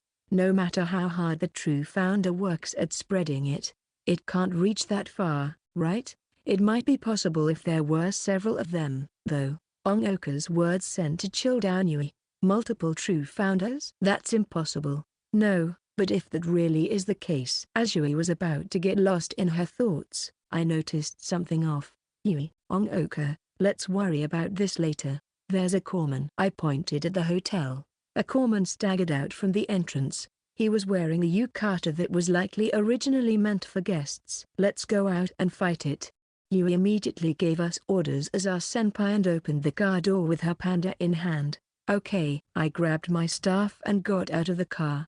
I touched a rock outside the hotel with my staff and poured my energy into them. Move. The stone floated in alignment with my thoughts. Ongoka also got out and took out the rifle she had in the back seats. Yuri crouched down and put her hand to the ground, probably trying to make a golem. I'll deal with it. I decided that it would be fastest for me to deal with it, so I raised my staff. I stared at the corpsman who was over 10 meters away. Half of its face has rotted away. He was born somewhere I don't know, lived a life I don't know. I hold no grudge towards him, and almost no hostility either. I'm killing him because it's dangerous not to. He'd get in the way. I've never objected to killing things that used to be people because to me, people were enemy to begin with. It's just now, I have a few people by my side who weren't enemies. I reunited with Ongoku and met Yami-san and Yui. It's probably because of that another thought came to mind. Who was this person? I thought as I gave the order, penetrate him. A sound rang out as the rock shot forward. The corpsman's head turned into a red mist. It's a scene I've seen many times, a bloody tragedy that feels fake. I hate humans, but that doesn't mean I want to commit murder. There's many people who I wish would die, but dirtying my hands isn't worth it. A bit of unhappiness stuck to my heart. I've dealt with too many corpsmen to count, but that I'll never get used to it. I keep calm, but it's more like I'm letting go of something. Let's check inside. We should close the door behind us.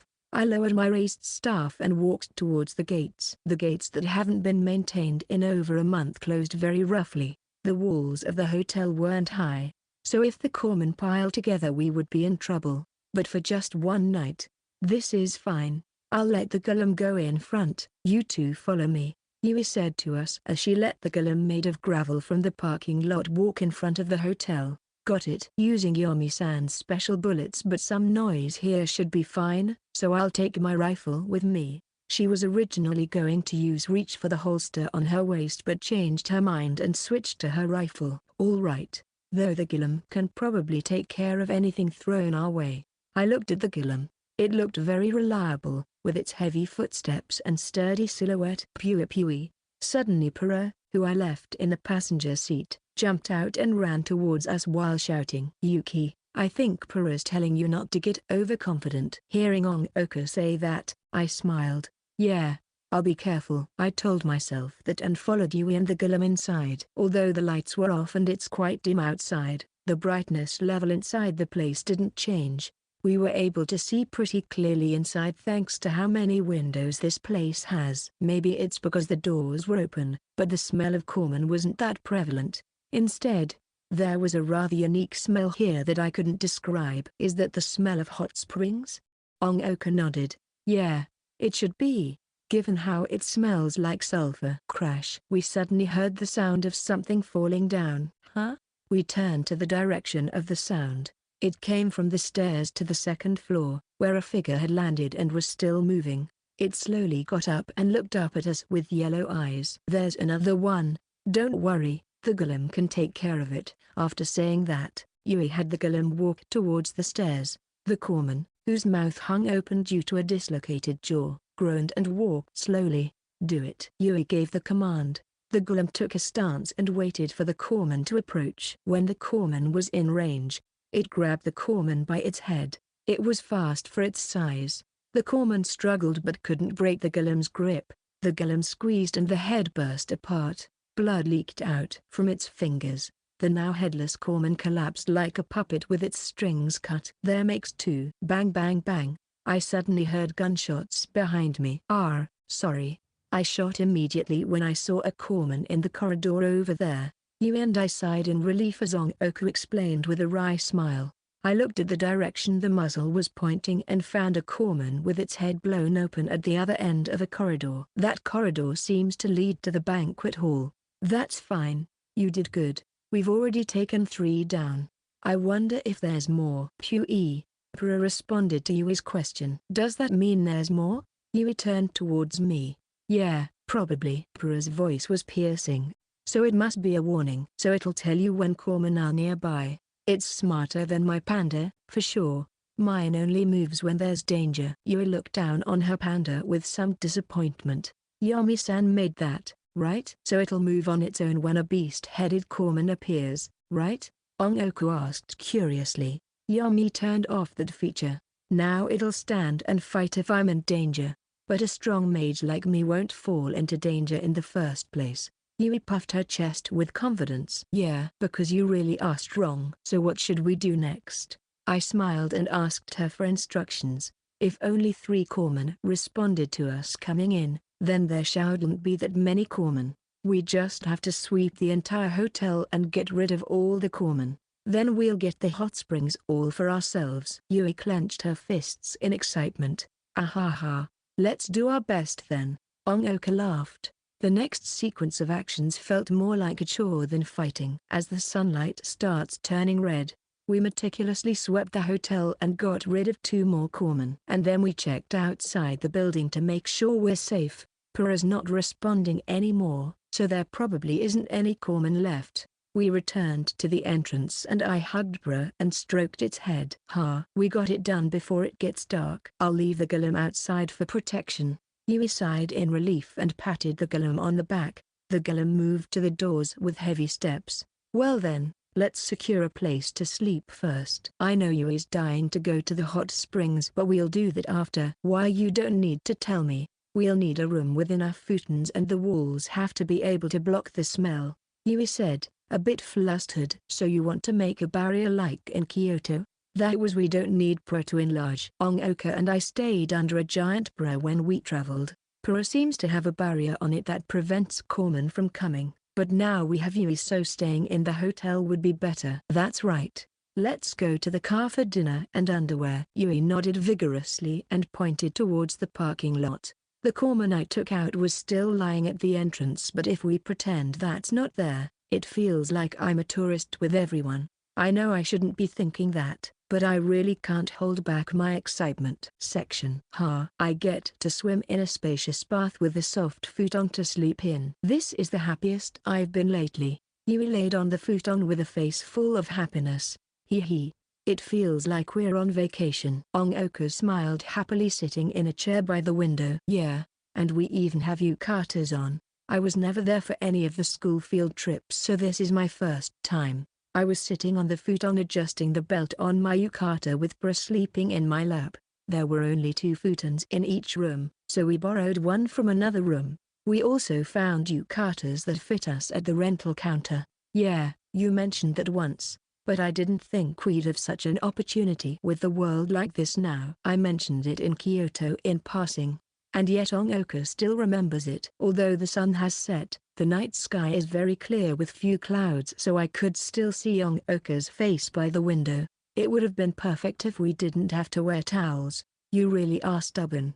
Yuki, you're violating hot spring etiquette with that, Ongoka said with heavy regret. Although we took a bath together, I couldn't handle being naked, so I made the same proposal as last time but with towels. There's no more laws in this world, so we don't have to concern ourselves with etiquette, I responded without thinking, given how Ongoka made this same complaint earlier. Seeing us bicker, Yui took the role of our senpai to stop us. All right, you two, stop arguing and just appreciate how lucky we were that the open-air bath is usable at all. When I saw that the indoor bath had no hot water and was basically a pond, I thought all hope was lost. Yui gave an exaggerated shrug. She's right, we're really lucky. Although the taps still work, the hot water for the bath uses some other mechanism. I don't know what went wrong with that mechanism, but the hot water couldn't be used. But thankfully the open-air bath that seems to draw water directly from the hot springs still has clean hot water coming in, even though it hasn't been kept for an entire month. Speaking of lucky, we're also lucky no corpsmen were near here. I know they don't like sunlight, but maybe they don't like heat as well. Hearing Ongoka say that, Yui, who was rolling around on the futon, stopped and started considering that possibility. Yeah, it's possible. They probably adopted that habit to stop themselves from decaying as much as possible. Adopted? How? Yui responded with a serious answer. The corpsman infection results in a true founder, or rather, the devil makes the true founder, right? So if we see corpsman as the devil's magic for taking souls, then it's easy to explain. The devil's magic? Yeah, it's not far off from my golem. A human with their consciousness, soul, taken is no different from an object, able to be manipulated with magic, so the power to make corpsmen move is likely a similar kind of magic. and those killed by corpsmen get that trait passed on to them. Ongoka got up from her chair and came before us. So the infection isn't biological, but magic? It's just a theory. If it's right, then being bitten by a corpsman wouldn't kill you. It'd just take your consciousness, so you might not become a corpsman. Ongoka frowned at her words and laid down on the futon. But if that happens, we'd be dead anyways. No, we can't test it either, so that's just a sliver of hope. Yeah, just think of it like that. If the transformation into a corpsman is due to magic, then we just have to cut it from the first infected one, the true founder. And the magic on the corpsman would be released just like that. Hearing her say how she'll save the world made me a bit nervous. So if we just take out the true founder, the corpsman will just turn into regular corpses? I couldn't help but ask. It's my first time hearing of an actual way of fixing the current situation.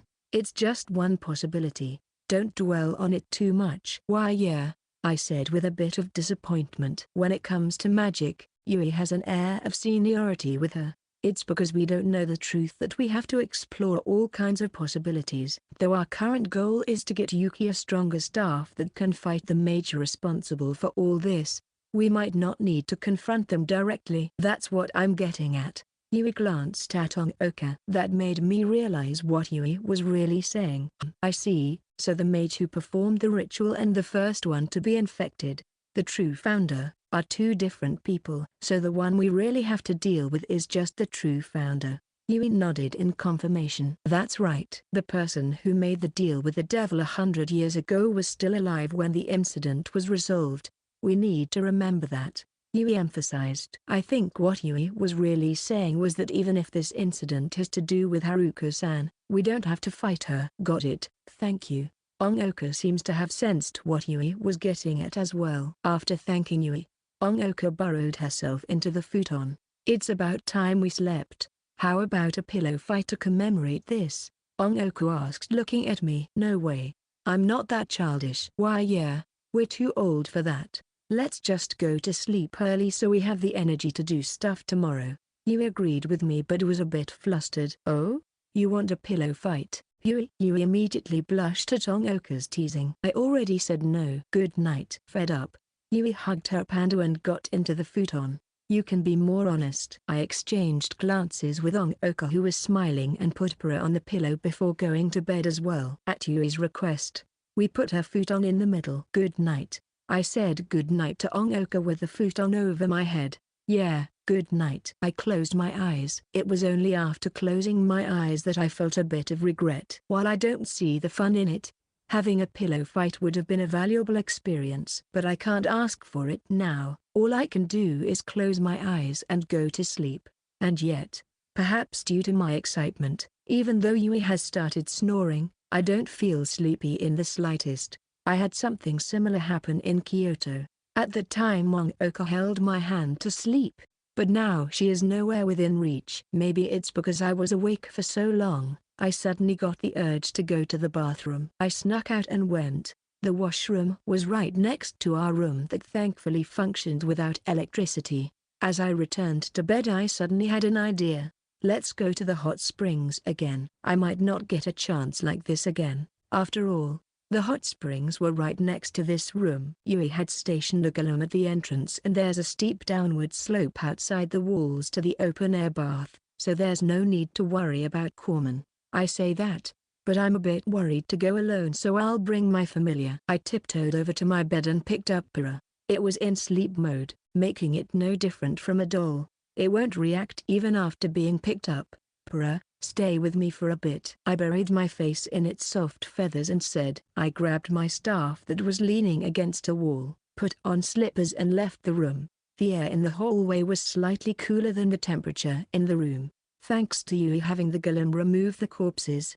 The stench has faded by a lot. The light footstep of slippers followed me along the hallway. At the end of the hall was the curtains marking the entrance to the hot springs. The changing room was pitch black due to there being no windows. Even if my eyes adjust I can only make out outlines. I quickly took off the yukata and went into the shower with Bra and my cane, making sure to watch my steps so I don't trip. As Yui said, with no one taking care of the indoor bath, and the lack of hot water resulted in the indoor bath being filled with algae. But I got out through the side door and was greeted with the unique smell of the hot springs, with the night breeze bringing in a bit of heat to my nose.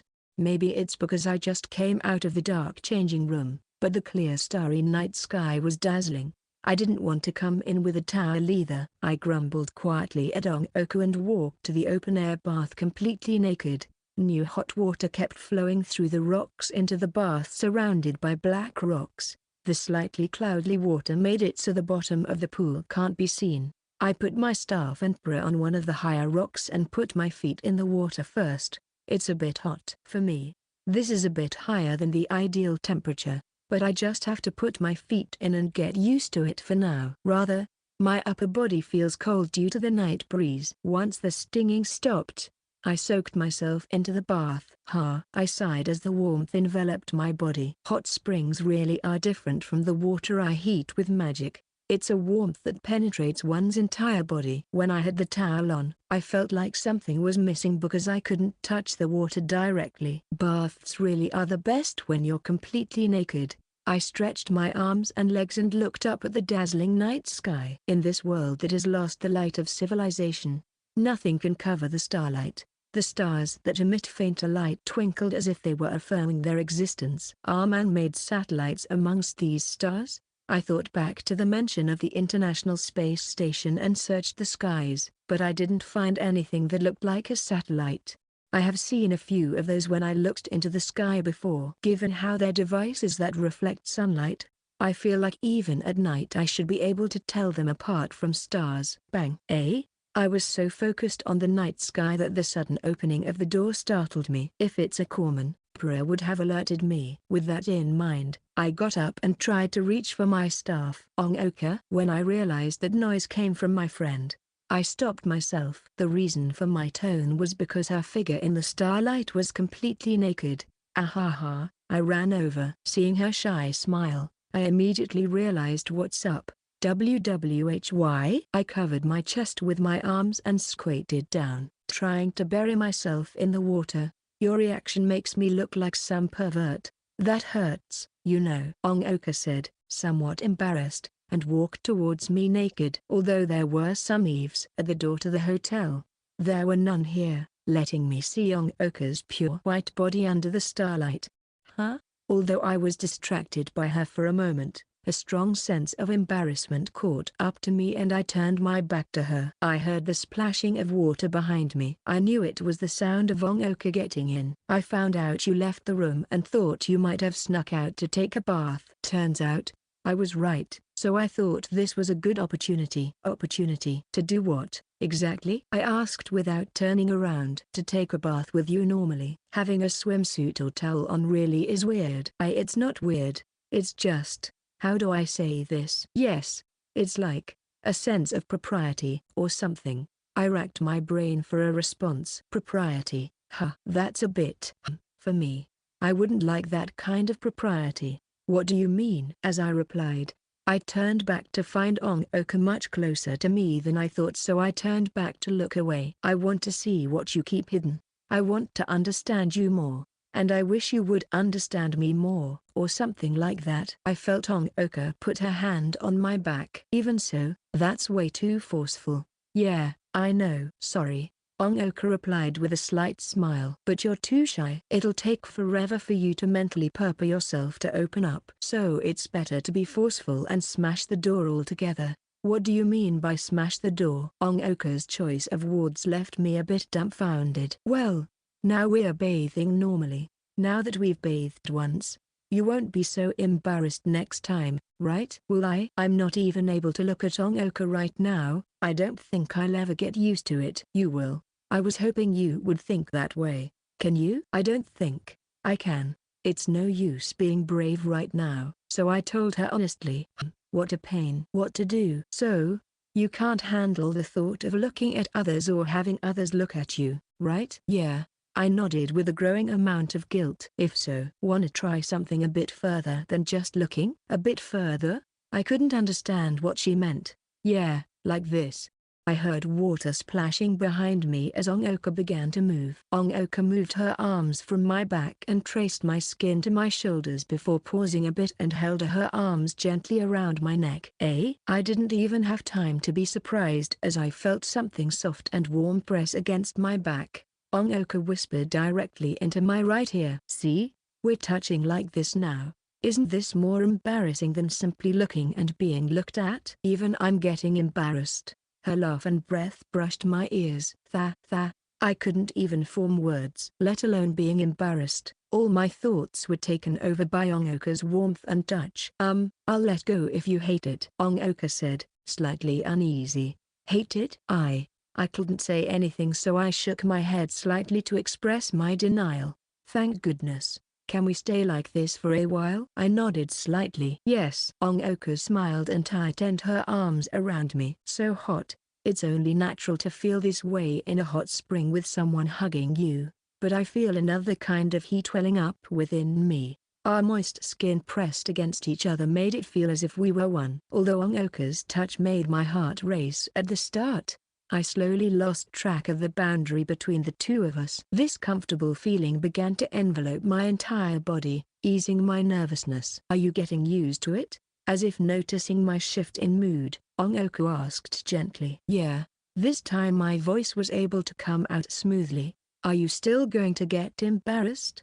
Ongoka's whispers in my ear feel itchy, but comfortable. I don't know. I might be too embarrassed to think. Ahaha. That's fine because I'm the same. It's really hard to sort out my own feelings. We stayed silent after that. Even without talking, I could tell what Ongoka's thinking from every little move and breath she makes. So hot, so warm, so comfy. I want to stay like this a bit longer, until the end of time. Maybe I had this thought from the beginning, but I'm quickly reaching my limit in the bath. If we keep going like this, I'm going to get dizzy from the heat, Ongoka said with a bit of regret before separating from me. I turned my head reflexively, feeling as if half my body disappeared. Yuki? I looked closely into Ongoka's eyes. The stars shone in her eyes, making them even more beautiful, as if trying to suck me in. Just then I realized I was moving my face closer. It's nothing. Let's get out before we get too dizzy. I quickly distanced myself from Ongoka and reached for Bra and the cane beside me. Why yeah. Ongoka's voice was a bit out of tune when she responded. We returned to the showers and washed ourselves off with the still running water and went back to the pitch-black changing room. As we put on our yukatas, Ongoka suddenly asked. So, are we closer than before? The sudden question made me confused. How do I put it? I was thinking about why I took such a blunt approach just now. Maybe I already know the answer. I think I just want to have a better relationship with you. In the windowless changing room, I couldn't tell what Ongoka looks like right now, but her voice was delicate and full of anxiety. Since back then, and of course now as well, I've always considered you a very important friend. It took me a lot of courage to say these words, but I still forced them out. Thank you. Actually, I know that. I want our relationship to go even further, because if I don't. Ongoka cut herself off there, tightened her belt in silence and turned to face me. I've already finished changing and was just waiting for Ongoka to keep talking. Whatever, pretend I said nothing. It's too lame to say it out loud. Is that so? Although I wanted her to keep talking, that would only damage her self-esteem, so I just nodded. So, it feels too embarrassing to do this in the hotel room, so Ongoka leaned her face towards me. Even when we're this close, I can't see her face in this darkness. I felt her breath before her soft lips touched my cheek. Good night, Yuki. Her warmth remained on my face. I was always preparing myself for when the second one would come. In fact, I was looking forward to this goodnight kiss. If that's the case, I should give her a response. I went on my tiptoes and leaned in towards Ongoka's face. I let my lips touch her cheek. Good night, Ongoka. I feel like I did better than before. Maybe I became so bold thanks to the bath. Just when I was satisfied with my efforts, Ongoka suddenly hugged me from the front. What? I just suddenly felt like doing it, Ongoka whispered in my ear, slightly confused herself. It seems she acted on impulse. Like a spoiled child? Maybe that's too cute. This is a different Ongoka from when she was in the bath. She's like a child right now, causing my heart to feel a surge of love for her. Cute. I think that's the first time you called me that. Is it? Yeah. You usually call me cool and stuff. Now that I think about it, she's right. You can be cute every now and then. Constantly calling her cool might put too much pressure on her. Ahaha, what with that? Ongoka loosened her arms as she laughed, but I felt that she was reluctant to let go, so I took her hand and started walking. She said nothing, only squeezing my hand quietly. Chapter 3, Haruka Seikaki. The next morning, we took another short bath per Yui's request before leaving. The hot springs are getting further and further. Yuki, Ongoka, we're definitely coming here on our trip back, Yuri, who swapped seats with me, said while looking back at the scenery behind us. As we drove down the steep slope, the hot springs hotel was still in view all the way until we turned the corner. That's fine. Your barrier's still there and it would make for a good detour on a return trip. I agreed from the space in the luggage. In the back seats, Ongoka also nodded in agreement from the steering wheel. I think if we know the route, we can get back in one day, but it's not like we're on a hurry for the return trip. But we can't be so lax about the trip forward. We don't know where else we'll be able to stay the night on the way, so I want to get to Tokyo today if possible. Ongoka increased the speed of the car as she said that. Because we're going downhill, looking ahead from the back made me really scared, but it seems Ongoka has gotten used to driving given how easily she took the next sharp turn. After leaving town, we did the same thing we did yesterday. We looked for unblocked roads and headed south all the way to Tokyo. Although there were some corpsmen on the way, we were never surrounded, so the rocks were enough to take care of them. We often switched between highways and normal roads on flat land while being surrounded by mountains. Although the skies were clear last night, they soon became cloudy as time passed. Although it's not going to rain just yet, it did put a damper on our mood and weighed us down. We've eaten all the rice balls from yesterday, so we're back to eating bland rations I brought from home. Rather than biscuits, we have nutrient supplements that Yomi-san prepared for us. I'm full, but this really isn't it, Yui said as she sorted out the empty packets. We were parked in an open area with a wide view. Is this your first time eating something like this? Ongoku asked as she got the car on the road again. Yeah. In Kyoto, Yomi would help me cook every night and make rice balls for lunch. And we've had pretty good food since coming here. I see. We'll be eating like this from now on. By the way, we have chocolate and candy, but that's only for special occasions. I know. I've already prepared myself. Yui sighed. I felt sympathetic and couldn't help but butt in. If you really can't take it, I can make miso soup. I just need to boil water and put the instant miso packets in. Really? You really know your stuff. My kuhai. Hee hee. Being praised make me happy. Maybe I'm just so easily swayed like that. But we might find good food in Tokyo. It's Tokyo after all. Yui's optimism made Ongoka smile. I hope so. But don't forget our goal. We're there to strengthen Yuki. Of course, I haven't forgotten. We're headed to the Japanese Mage Council. Seeing Yui raise her fist, I spoke up. Say, why is it in Tokyo? The Kujo family in Kyoto are clearly leaders in magic as well. Yui turned around. The headquarters were originally part of another organization that provided magic protection to Edo towns during the Tokugawa regime. The organization kept going even after the end of the Edo shogunate but fell apart after World War II. The Japanese Mage Council was only formed after a merger with the Kujo families on Myoji Alliance. You're really familiar with this. I was impressed at her narration. It was as if she trained for this moment. You have to learn this stuff to be an heir to the Kujo family. The headquarters are in Tokyo because it's easier to do a lot of things there, but because of that, my father is always in Tokyo and rarely comes home. Eh? Then is your father in Tokyo? I asked, surprised. Yui shook her head. No, the day my house was attacked, my father just happened to be there as well. Yui didn't have to finish her sentence for me to know what happened, because she was the only one who survived that attack. I see. Sorry, you don't need to apologize. My father may have came back at a bad time, but maybe there are other mages still alive in the headquarters. Yui said energetically. Ongoku spoke up as well. The headquarters is under Kitanimayu Park, right? Yeah. The facilities are spread out below the park. The storage area for magic items are behind the museum. My parents took me over there once last year to visit various places, so I remember clearly. Yui had a hint of nostalgia in her voice. Then getting in there shouldn't be a problem. Now it's just the road there after we're in Tokyo. Ongoku seemed to have an idea of the route, but her face seems troubled. Is it that bad?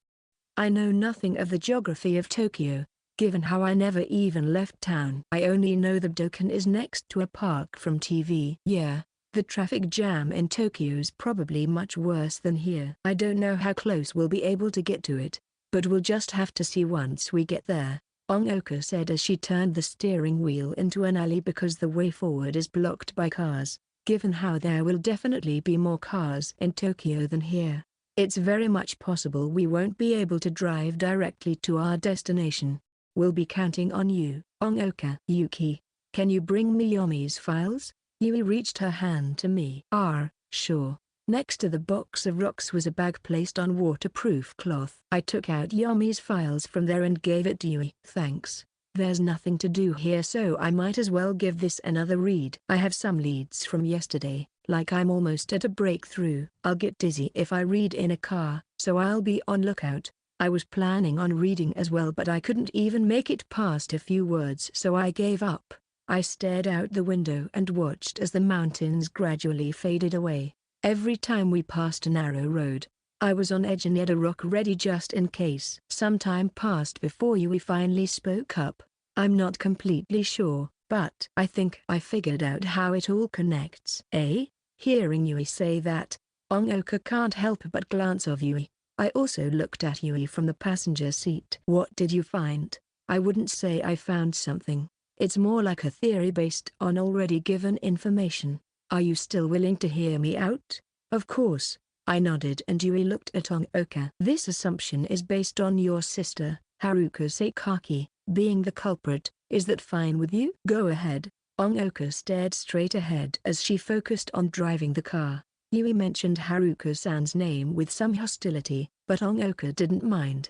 That's probably because Ongoku knows that if Haruka-san really is the culprit, then she's also the one who killed Yui's parents. Then let's confirm what we know. Yui closed the file. There was an outbreak 100 years ago, caused by a man who was instigated by the devil to perform some ritual that offers souls to the devil. The woman used for the ritual turned into a true founder, and the villagers into corpsmen. Although the infestation was stopped by setting the town on fire, the man who committed the ritual survived and gained magic. That's what the data says, I said. From this we can see that if there was only one true founder, there's no way the infection would spread throughout the entire world. There has to be multiple true founders. Maybe, but why weren't there multiple true founders 100 years ago? I asked. We don't know the exact details of the ritual, so we don't know for sure. It might just be that the guy couldn't gather multiple sacrifices to be the true founder. Even if he did so, the true founders are designated in the place of the ritual. They won't appear all over the world at the same time like this. So, how did it happen? What I'm saying is just speculation, but I think the opposite is going on. The opposite? I asked. I think that rather than gathering multiple sacrifices to one ritual location, the ritual location is constantly moving, dragging more people into it. At least, I think. How do they drag in that many people though? I still don't have any idea what Yui's saying. That part is explained in the files. Yui patted the files from Yomi-san's investigations on her laps. It recorded the speed of the infection and found that it aligns with the speed at which the International Space Station orbits, right? Yui confirmed with Ongoku what she told us. Yes, that's what it said, Ongoku replied stiffly. That gave me a thought. Maybe the ritual location is on the International Space Station. I couldn't help but gasp in shock. Yui responded calmly, seeming to have expected this response. From what you said, I thought that might be the case. But how could a ritual on a satellite in orbit have an impact on Earth? I'm not sure. Like I said, I don't know how the ritual is committed. But the devil's in hell, and hell is under the earth, right? Then the devil might receive the souls through an opening that is created that leads from earth to hell. But that goes beyond speculation into utter delusion. Ongoka sighed at her reply. There really is no basis for this. And, you think my sister has something to do with the ritual on the International Space Station? When I heard Ongoka say that, I suddenly understood. I see, if that's the case, everything would be explained. That's right, that guy says he's an astronaut, right? If that person isn't lying, Haruka Sakaki might have instigated him into setting up the ritual site. Yui was dead serious when she said this. Didn't you say this could be just delusion? I know, I'm only providing a plausible explanation, but we can confirm that the International Space Station and the Corman outbreak are connected, and Ongoka Sakaki is related to both. Do you think it's just a coincidence? Ongoka answered Yui's question with silence. But that silence is enough of an answer in and of itself. Ongoka won't run away from that possibility. I know that all too well, Yui. This is all we know for now. Can we avoid this uncomfortable topic? Hearing that, Yui glanced at me and relaxed her tensed shoulders. That's fair. If we want more information, we'll have to ask Haruka Sakaki herself. But there's one thing I want to make clear. I was confused at the ominous look Yui had. I believe to take care of this situation, we need to deal with the true founder. If there are multiple, we need to get all of them. But if my theory is true, then there are probably also corpsmen on the International Space Station with its own true founder. Yui pointed at the roof, or more precisely, the sky high above. How are we planning on dealing with the true founder up there? Seeing Yui at a loss, we also couldn't give an answer. Section. If the corpsmen are there due to magic, then we can turn them into normal corpses by killing the origin of it all, the true founder. That's what Yui said yesterday. But if the true founder is in space, we can't do anything about that. We drove to Tokyo without coming up with a solution. I think we should worry about that after we get Yuki her new staff. And if what you said is true, Yui, then there's true founders all over the world. Even if we took care of the one in space, we still have others to worry about. Ongoka ended the discussion like that and focused on driving. She probably has a lot of things on her mind right now. She seems to be a bit shaken by Yui's speculation. She's staying calm right now, but her emotions can't keep up with her logic. Yui also stopped talking, just silently looking on at the scenery. This sure is awkward. It's probably due to the argument the two of them had. While it wasn't a fight, it would be hard to classify it as just another chat. What we have to consider is the topic at hand, after all, and I was the one who begged them to stop arguing. I stopped them because it felt like that would be too much pressure for Ongoka. Without proper information, it's impossible to go anywhere by arguing. But, I reached out in front of me and pat Para's head. I should probably think about this more deeply. Under Yui's theory, a question came to mind. We don't know if the International Space Station really is the area for the ritual, but if true founders appeared all over the world and made corpsmen, what was my father doing at that time? He had left a note at home, but it said he's most likely dead, so there's no need to look for him. He disappeared the day before the corpsmen came. Logically speaking, my father likely saw the signs of what's going to happen, tried to stop it and failed. But if that's the case, there's still questions unanswered because Haruka-san is still looking for my father, and she even used Ongoka to lure me out of town. Does that mean the person my father is trying to stop isn't Haruka-san? But with our current information, there's no bigger suspect than Haruka-san. That's why I feel so conflicted. There's something wrong here, but I can't figure it out no matter how hard I think. As my thoughts swirled in my head, Yui suddenly piped up. Wow, that's a lot of tall buildings. Tall buildings? I also looked ahead through the gap between the seats to see. All I could see was the highway heading away from Tokyo filled to the brim with abandoned cars while we sped through the completely empty road to Tokyo. We were now on a bridge over a great river, with a wide view that you can take in with just a glance. Ahead of us are the outlines for many buildings.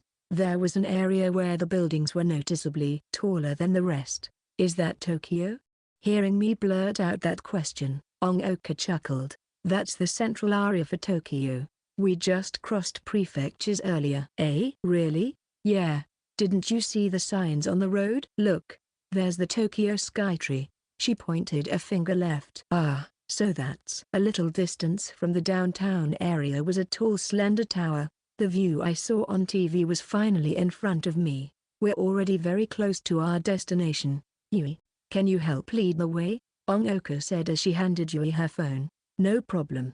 We have a lot of time before night falls, so let's head straight for our target. She turned on the phone enthusiastically. I'm relieved to see that Yui wasn't bothered by the tense atmosphere from earlier. If we drive along the Metropolitan Expressway, we'll get very close to the headquarters. There's not many corpsmen on the highways, so let's try to stay on those as much as possible, Yui said while looking at the map. Rather than not many? We haven't seen any at all for a while. I looked around and said, it might be as you said, that a majority of corpsmen went to Kanagawa. I don't think there's so few corpsmen that there's none left. Well, even if there are, they wouldn't want to stay in the sunlight anyways, Yui said while looking ahead of the highway where there's nothing to cover the sunlight. Right. We might even be able to wait here until sunrise if night comes. Even if the corpsmen gather, they'd gather under the highways. They're not smart enough to find the entrance and go up it. But it feels like something's off. There was a sense of unease within me. Even though the trip was going smoothly, I couldn't be at ease. And just like that, we made it to the city center. Although the places we were at before can clearly be classified as cities, this one just had a different feel to it. The countless high-rises that loomed over us blocked out parts of the sky.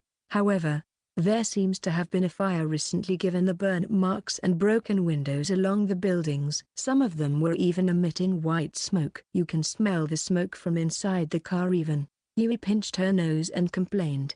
More populated areas lead to more chaos. After all, more people probably died from the fire and other accidents than from corpsmen. Ongoka pointed as she drove. There seems to have been a chain of car accidents over there. Given the amount of car wreckages that were warped or charred black. Everyone wanted to escape Tokyo, resulting in the traffic jam we saw. But we're already in the center of Tokyo and there's still an entire lane open. Don't you find that weird?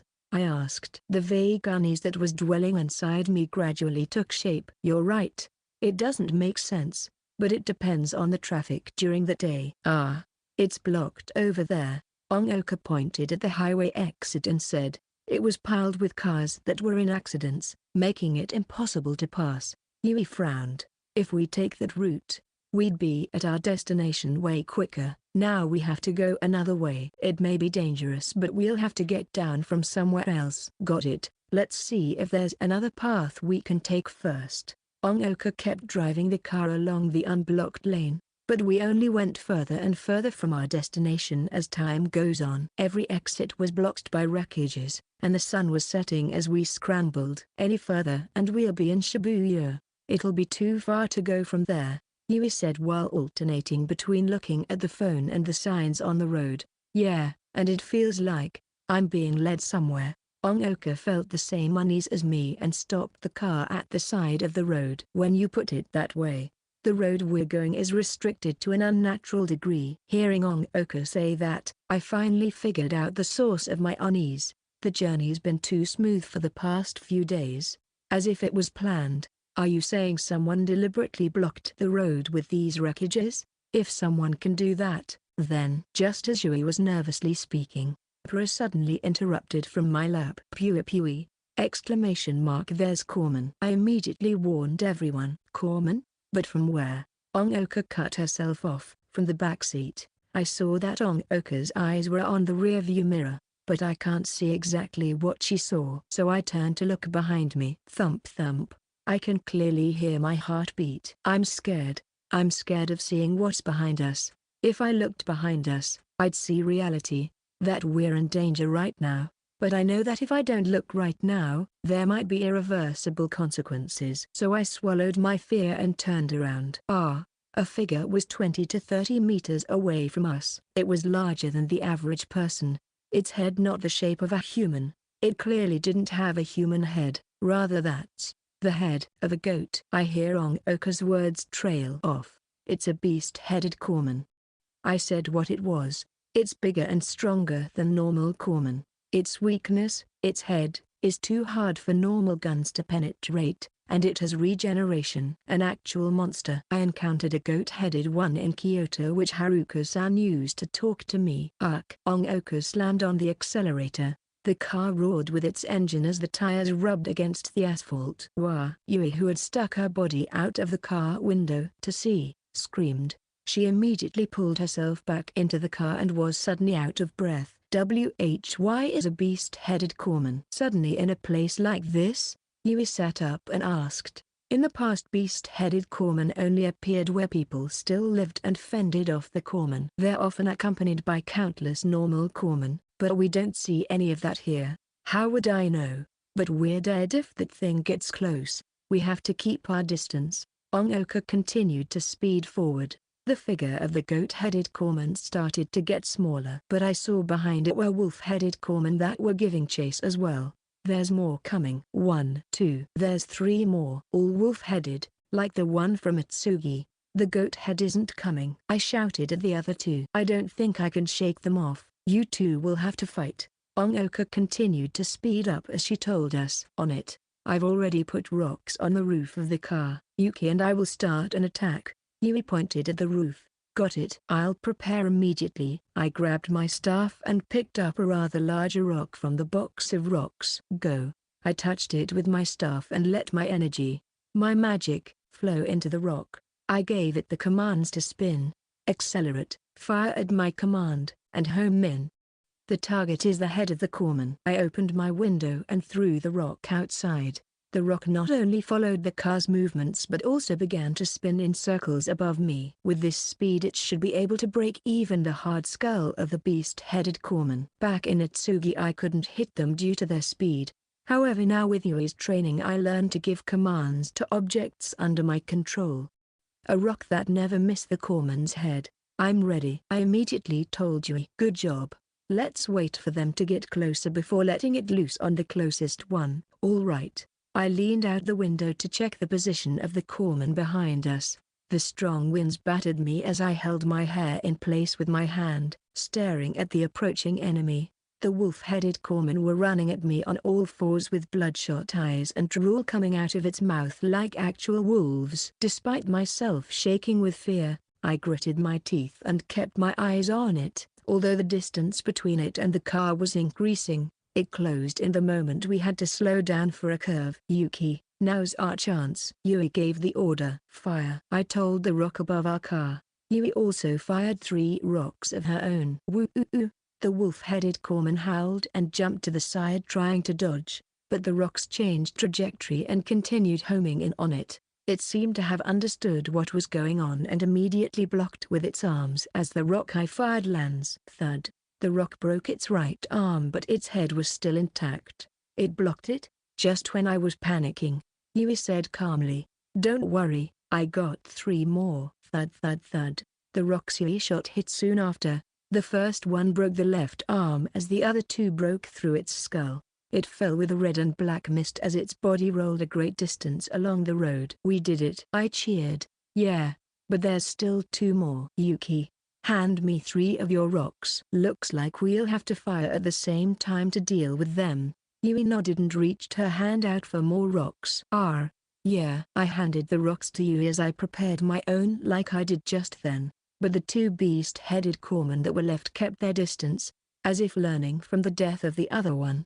They don't want to get closer. If we have a path straight ahead we might be able to outrun them, I said while looking behind me. Yeah, but it's hard to tell how far we'd be able to go. TSK, the way forward is blocked again. Ongoku immediately turned to the nearest interchange that exits the highway. If we leave the highway we can hide in a fork in the road.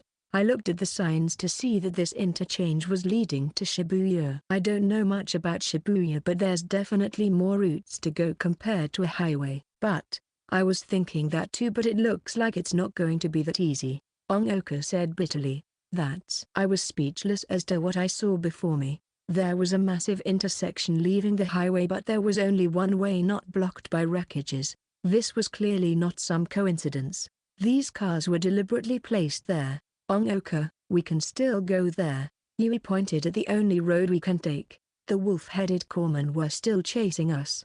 That's the only road we can take. No matter how you look at it, that's bad, Ongoku complained while steering. After that our path was limited to one at every possible intersection, even the alleys were blocked. We're being forced to come here. I was also uneasy looking at Ongoku's frustrated face. We're definitely being led somewhere, but where? Won't there be problems if we kept driving like this? Shouldn't we just stop and fight the corpsmen and then head back? These questions swirled my mind, but I was too tired to analyze the situation and make the right call. All I could do was keep myself ready to fire my rock at any time.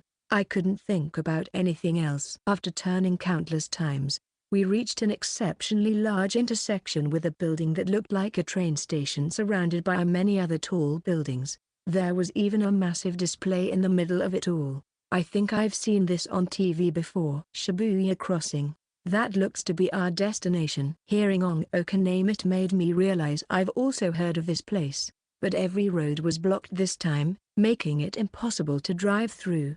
Why lead us here? Whatever, we can't think about that now. Let's park here and fight the corpsmen. Despite her doubts, Yui still gave out orders. Alright. I put Bra in my bag, which I hung diagonally across me, and clenched my staff tightly with both hands. Yui and Yuki, you take care of one like you did earlier. I'll get rid of the other one. Ongoku slammed on the brakes as she said. We took on the G-force from that stop and got out right after the car came to a complete stop. It felt like I was standing on sand. A layer of dust has formed on the road, allowing us to see the tire tracks on the road. Let's go, Yuki. We'll go for the one on the right. Yuri got out of the car and came to my side. Got it. My rock has been flying above us the whole time, ready to fire. Go. Fire, the two of us said at the same time and let the rocks shoot at once. The wolf-headed corpsman tried to defend like before, but our attack penetrated just like before. Bang! The head of the last corpsman on the left exploded with the sound of gunshots. Ongoku, who got out of the driver's seat, had a pistol in her hands. That was probably one of Yomi-san's special bullets. While our supply of those are limited, they are incredibly powerful. Well, that's done. Yui sighed. It's too early to let our guard down. Let's get back into the car and run. Ongoku urged us to move. Pui, pui, pui. Pra, who seemed to be agreeing with Ongoku, kept shouting. Don't bother, it's already too late. A voice called out to us. It took us a bit to realize the voice was from above. I only just now realized Pra was looking up as it was shouting. I looked up to see a sky surrounded by the heads of buildings scattered with black dots in the middle. The black dots were getting bigger by the second, shaped like cars. It felt unreal, countless cars falling like rain. Pui. Pru immediately jumped out of my bag and enlarged into a giant adult penguin with a massive thud. Shirokuro. The panda doll that Yui has also jumped out and embiggened to the height of about 2 meters. The two giant familiars bent over to block out the falling cars. Ongoku, get over here. Seeing Pru and Shirokuro trying to shield us, I immediately called out to Ongoku, who was a bit further away. Ongoku immediately understood what we were getting at and rushed to our side. In just a second the cars hit the ground. Boom, boom, boom, boom, boom. The ear-piercing crashes made me instinctively close my eyes, but they were farther away than I thought. I hesitantly opened my eyes to find that the cars had fallen quite a distance away from us. Pru and Shirokuro were not hurt at all. In fact, despite that, they fell close enough for me to feel the ground shaking and feel the dust that launched out when the cars landed. In just a few seconds the way we came from was blocked by cars. Our retreat got blocked. Yui said stiffly as she held Shirokuro's leg. Pura also straightened its body and looked up. There was a figure on top of the pile of scrapped cars that fell. That's. As I reacted, both Yui and Ongoku also looked up. As the dust settled, we saw a goat-headed corpsman on the cars. It was the one we saw on the highway. It didn't chase us, but it might have taken a different path here. No, rather than that. What's more important is that voice. Say, have you been watching TV? The corpsman asked in a clearly female voice. It was relaxed, as if just chatting with friends. But I sensed Tongoka's immediately tense up when she heard that. "Sis?" she whispered hoarsely. I know that voice. The goat-headed corpsman in Kyoto used that same voice, claiming to be Ongoka's sister. "TTV? What are you on about? Electricity's long gone," Yuri replied, confused but still able to keep calm. The goat-headed corpsman appeared to have shrugged as a response. "I'll tell you then. There's still one TV station running. Even though everyone's dead and the emergency power should be long gone. It's truly incredible. Is it thanks to solar power? How would we know?" Yui stared at the corpsman. "Yeah, I don't get how it works either. What's important is that it's broadcasting Shibuya Crossing right here, right now." The goat-headed corpsman turned its gaze over to the intersection blocked entirely by cars. "It's a live feed from one of the street cameras. Maybe it's designed to deal with power outages. But it should be out any time now." Seeing the corpsman talk so calmly, Yui couldn't take it anymore and asked, "So what?" Talkative goat-headed corpsman. "You're Haruka Sakaki, aren't you?" she asked directly. Ongoka followed up. "Is that really you? Are you my sister?" However, it only laughed in response. "Do you even need to ask? Can't you recognize my voice?" Ongoka clenched the hand that wasn't holding her pistol. "How can I forget? That's why I have to ask. Why is a corpsman using my sister's voice to talk?" She was on the verge of crying, but no tears were coming out. "Beast-headed corpsmen are familiars I made to protect the true founders and help me here and there. I'm simply talking out of one of them." "You're smart enough to understand what's going on now, right, Ongoka?" the goat-headed corpsman.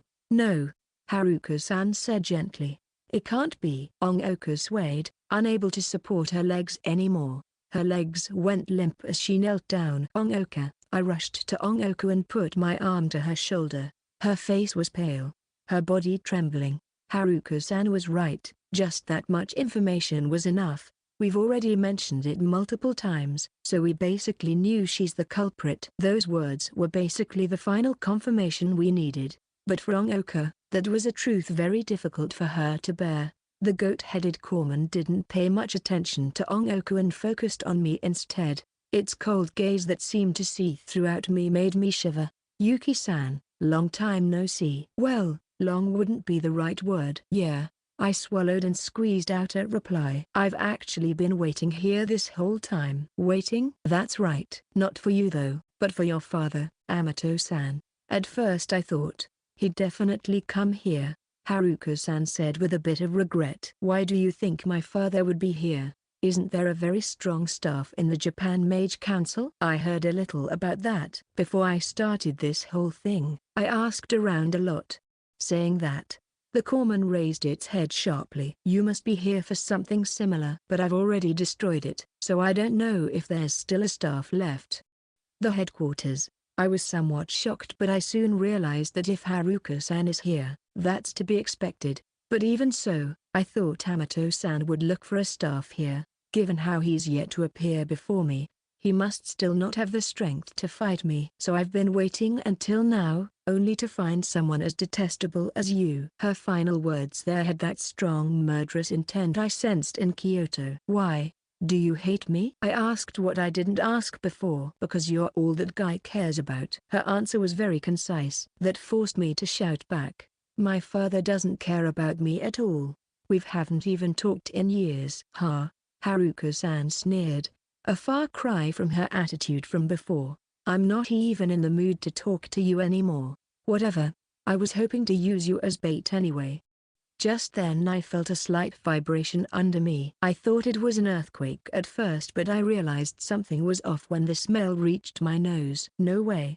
I looked around and noticed that the goat-headed corpsman was smiling cheerfully. "You feel that?" "A large amount of corpsmen are gathering here right now. Most of the ones in Tokyo are in Kanagawa right now, but about 10% are still in the buildings and underground." This shaking was caused by the footsteps of corpsmen. "While every way in the intersection is blocked by cars, through the cracks we can see the corpsmen gathering. It's like an ocean of them," Yui muttered nervously. "It's only 10%, but that's still almost 1,000,000 of them. Given a few hours, they'll pile higher than the wreckages." Hearing the corpsman say that, Yuri shouted angrily beside me. Stop messing around. If that's the case, then I won't hold back. I won't show mercy to the one who killed my family. She fired a rock at the goat-headed corpsman, but it stopped midair before reaching the corpsman.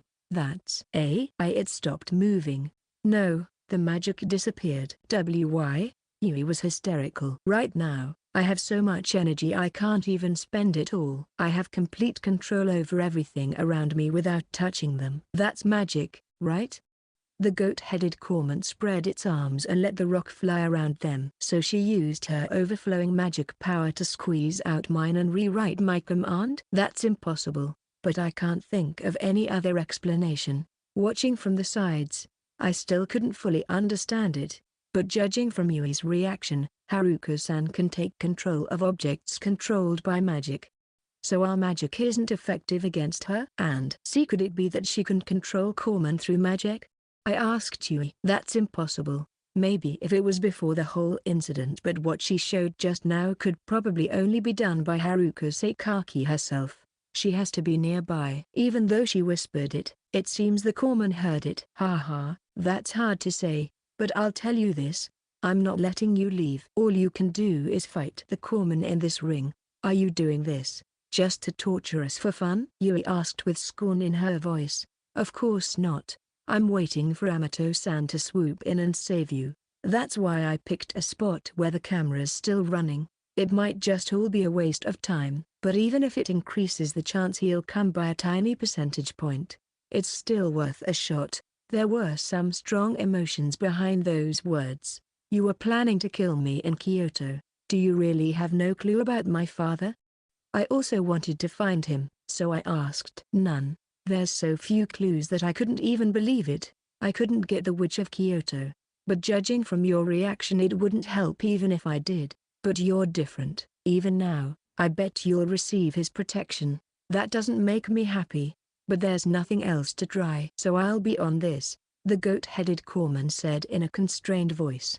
The sound of corpsmen hitting the cars around us started ringing out. Countless pale arms stretched out from the gaps within the wreckages. So she really is using us as bait. But I don't think that'll bring out my father, because be it in Itsuki or Kyoto, I've experienced scenarios where I could die at any time. If my father was really there watching over me, he'd likely have helped me out by then. So I don't think he'll show up now. We have to get out of this by ourselves. But what do we do? Our escape's been blocked, so we can't use the car. The corpsmen are piling behind the barrier of wreckages, and if we try to leave, Haruko-san herself will interfere. Even as our senpai, Yuri couldn't come up with anything. Well, that's all. This no longer has anything to do with you. Ongoka, the goat-headed corpsman said gently. Ongoka, who was kneeling on the ground, slowly raised her head. You've done your job. It's dangerous over there. Follow me. The goat-headed corpsman jumped down and stretched its hand out to Ongoka, signaling for her to come over. Sis? What are you saying? Ongoka asked, confused. I couldn't make sense of the situation, but my heart began feeling nauseous. Despite what's going on outside, Ongoka's shakiness had me even more anxious. Do I even need to spell it out? If Amato-san doesn't show up, you're getting buried with those two. You're no use as bait. So why stay there? Her matter-of-fact tone made Ongoka even more frustrated. That's not what I'm talking about. You lied to me, used me. Oh, you're talking about that. Sorry. You're the only one who knows Yuki, so I had to have you help me. I'm actually sorry for hiding so much from you. Her tone seemed actually apologetic. You feel sorry? Of course you should. You did all this. Yeah, I did. I'm a bad person. But the goat-headed corpsman looked straight into Ongoka's eyes and asked. Even so, you'll still help me, won't you? Ongoka froze, as if struck by lightning. Ongoka? I called her name anxiously. She knows that Haruko-san is the culprit, but she doesn't know how to face this fact. But now is the time for her to come to make up her mind. Yuki. Ongoka looked at me, afraid. I'm not the one she should be afraid of. It's Haruko-san. What I want her to be afraid of has to be the fact that she's hesitating. I have to say something, or I'll lose what's most precious to me. No, don't go. Don't leave me. I wanted to shout, but a thought flashed in my mind that made me swallow my words. This might be the only way to save Ongoka from all of this. We're in a really dangerous spot right now. If this goes on, a sea of corpsmen will swallow us. From that perspective, having Ongoka stay is really selfish. It's like saying I want her to die with us. Ongoka is really important to me. She's more important to me than anyone. So I don't want her to die with us. I'll risk my life for her. No matter how bad it gets, I'll handle it. This feeling has probably been in me for a long time, but only now was I able to express it so clearly. What we said last night, the warmth I felt, all of it gave shape to what I feel inside. I forced my mouth shut. Of course I don't want Ongoka to go with Haruko-san. Even if I want to yell at her, don't be fooled, to tell her that Haruko-san doesn't care about her at all. But I didn't want Ongoka to die with us, so I kept silent. I didn't say anything, or do anything. It's not like I can do anything extra anyway. Haruko-san didn't pay any mind to me as she continued. Are you hesitating? You're worried about your friends? Huh. You're very kind. But you're used to saying goodbye by now, aren't you? Her words were cold and filled with pity. We've been to many places. Every time we move, we make new friends, part ways, and then forget about them. Didn't you forget about Yuki before you two reunited? She couldn't refute that. I'm the one always by your side. Back then, no matter who you departed with, as long as you were with me, you were fine. No? So don't worry, just come over here. As if being lured by Haruko-san's sweet words, Ongoka stood up. Why, you're kidding, right? Hanoke, you're not going to follow her, are you? Yuri asked anxiously. Ongoka stayed silent and turned and hugged me tightly from the front. All right, I'll give you some time to say goodbye, the corpsman said. But I knew immediately, this wasn't like the hug from yesterday where she was acting spoiled. She was squeezing me with all her strength, as if protecting me. The Ongoka that felt really cool. That goat-headed corpsman seems to have good hearing, so I think I have to speak like this to not be heard. Yuki, can you do this as well? Yeah, I responded under my breath. I'm going to go with my sister. I know. You're not mad? If I get mad now and accuse you of betraying us, you'd get mad for thinking so low of you. I laughed bitterly. You've seen through me completely. Yeah, I study you every day, after all. Ahaha, what's that supposed to mean? But to be honest, I think you should be angry, because I was swayed by her words. Even now my head's a complete mess. But she held me tighter. I'm definitely not going to abandon you two. I'll try to talk her out of killing you. You're planning on convincing her? Something like that. I'll try to turn this situation around. Don't do anything hasty, just hold out. Ongoka let me go. Yuri looked at the two of us and asked, you're really going to let her do that? Is Ongoka really going to? I grabbed Yuri's shoulder as she was about to ask further. Let her go, Yuri. At least this way, we can be sure she lives. I'm saying this for Haruko-san to hear, but it's not wrong. What are you talking about? Even so, Yuki, you haven't given up already, have you? Ongoka too. I didn't think you two were that spineless. Yuri angrily threw accusations at us. Ongoka smiled guiltily at Yuri. I'm sorry, but to me, my sister's the most important. Even if this was an act, there's truth behind that. She still wants to try to convince Haruko-san because she still believes in her. Just like that, Ongoka turned her back to us and walked towards the goat-headed corpsman. Yuki, are you really going to watch her go? Yuri pulled my arm and asked. Yeah. Although my heart was uneasy, I still trusted Ongoka. Ongoka walked to the side of the corpsman and turned towards us. She gave a slight wave. Goodbye. At first I thought it was just an act for Haruko-san, but Ongoka said that same thing to me before. When Ongoka planned to go alone to Kanagawa to look for her sister, at that time, she was prepared to never see me again. That's why I followed her. I might be overthinking it, but, Ongoka, wait. I couldn't help but shout, and here I was thinking you guys were going to be so straightforward about it all. Turns out it was all a bluff. Well, too late to regret it now. The corpsman looked at me in pity as it took Ongoka and jumped over the wreckage and disappeared. Left behind. I lowered the arm I had instinctively stretched out. Her attitude was unpleasant, but she's right.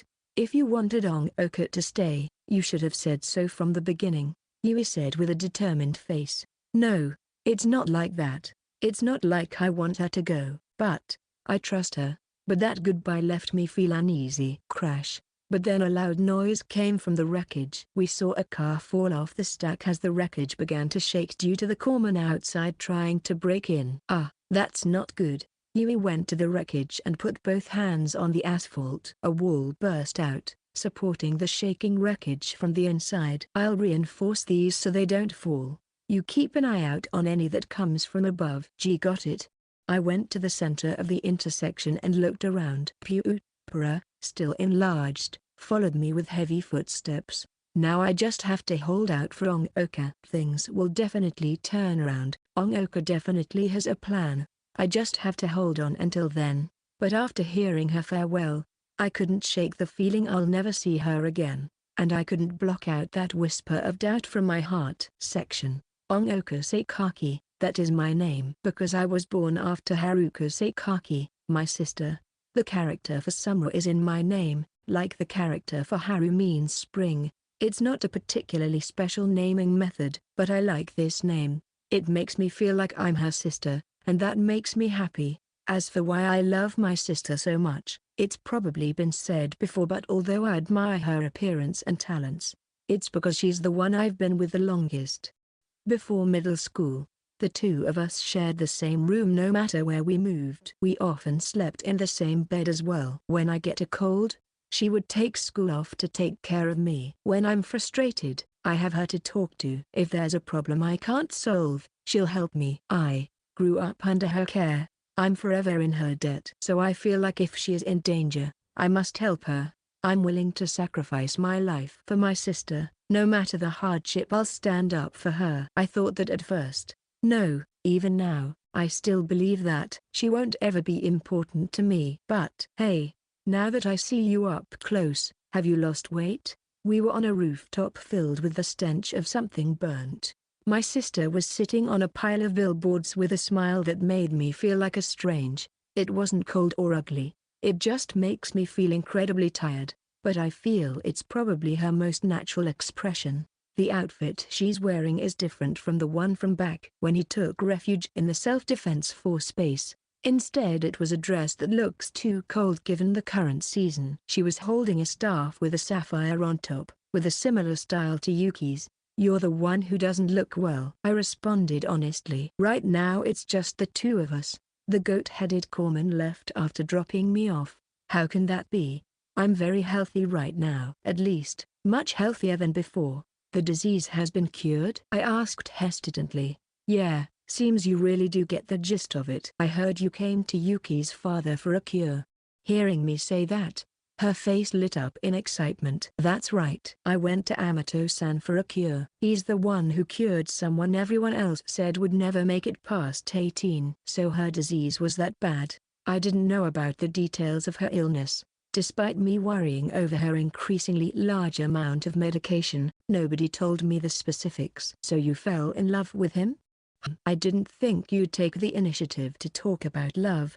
You really have grown up. She laughed happily. I did notice that she fell in love about 2 years ago, but I never asked. Yeah, you're right. I might have been a child for the longest time back then. I was just a fledgling bird always acting like a spoiled child and being protected by my sister. The love my sister found back then was just a truth that I feared. Haha, if we're being serious, I was also just a kid that Amato-san would never take seriously. So that person isn't interested in you? I went to see him as thanks and confessed to him on the spot, but I got rejected. He said he did his job and wants nothing to do with me and told me to go home. She smiled bitterly. But you didn't give up, huh? Seeing her attitude, the answer is obvious. Do I even need to spell it out? Why though? Is it because he saved you? Or his ability in magic? Those might be part of it, but they're not the main reason. She shook her head. Because that person looked really lonely. Lonely? That surprised me. Yeah, unbearably so. By intuition, I just knew that the only person in this world who could be with him was me. Just you. Why? Because that guy has a temper no one else can accept. She laughed. Her expression was that of a girl doing love talk, which made my chest tighten. His wife passed away, and his beloved daughter is like that, and he's a descendant of Southgate, making him even more lonely. Yuki has her own problems. I couldn't help but speak up when I heard her badmouth my friend. My sister simply smiled at my childishness. You're right, although I envy and hate her, she's still your friend. Sorry, I shouldn't badmouth her. Yeah, I can't become a substitute for Amato-san's wife or Yuki-san, that much I know. So I wanted to become his equal, she whispered in a lonely tone. This would definitely lead to the truth I've been looking for. To be equals? That's why you wanted to become a mage? I took a guess. I had a hard time believing. Is that really her motive? I didn't just want to be some ordinary mage. I wanted to become a mage that can stand next to Amato-san. I started by asking the person who introduced me to Amato-san, and collected as much information as I can on mages. Then I realized that I'd need to make a deal that can destroy the world for that much power.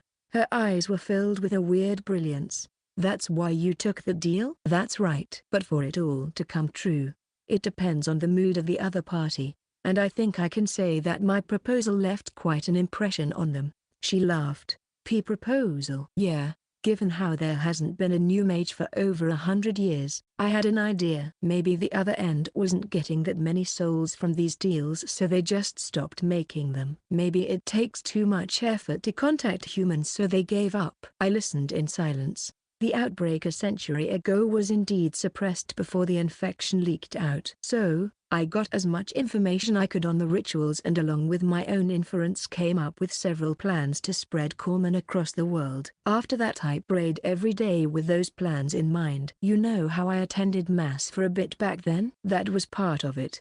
I remember. But did that really work? Yeah. I tried for half a year before finally getting a response. After that I just had to put the plan I proposed into motion. She was very relaxed despite the grim topic. The plan was to use the International Space Station. That surprised my sister for the first time since we talked. I didn't think you'd know that much. To be honest, that was the plan I had the least faith in. According to the documents, the ritual would open a hole to the underworld, so I thought if the ritual was done in the air the hole would be a column, which is how I came up with that idea. My sister scratched her cheek, somewhat embarrassed. Yuri, the mage girl with us, had the same idea. I dismissed that as mere speculation at the time, but it seems she hit the nail on the head. Oh, really? It can be said that gravity is a distortion of space-time, so the door to the other realm is based on the direction of gravity, extending towards the center of the earth. So with the right evidence, a mage can definitely find the truth. Although she was surprised, she muttered something incomprehensible to myself before accepting it. I'm not that smart, so I don't really get it. But if that's the case, is that guy you know in Houston related? Oh, him. He did some luck rituals I told him to do on the space station and got the ritual started. I was able to control the entire space station through him. With that I can just drop a bit of my magic from the space station and create a familiar anywhere.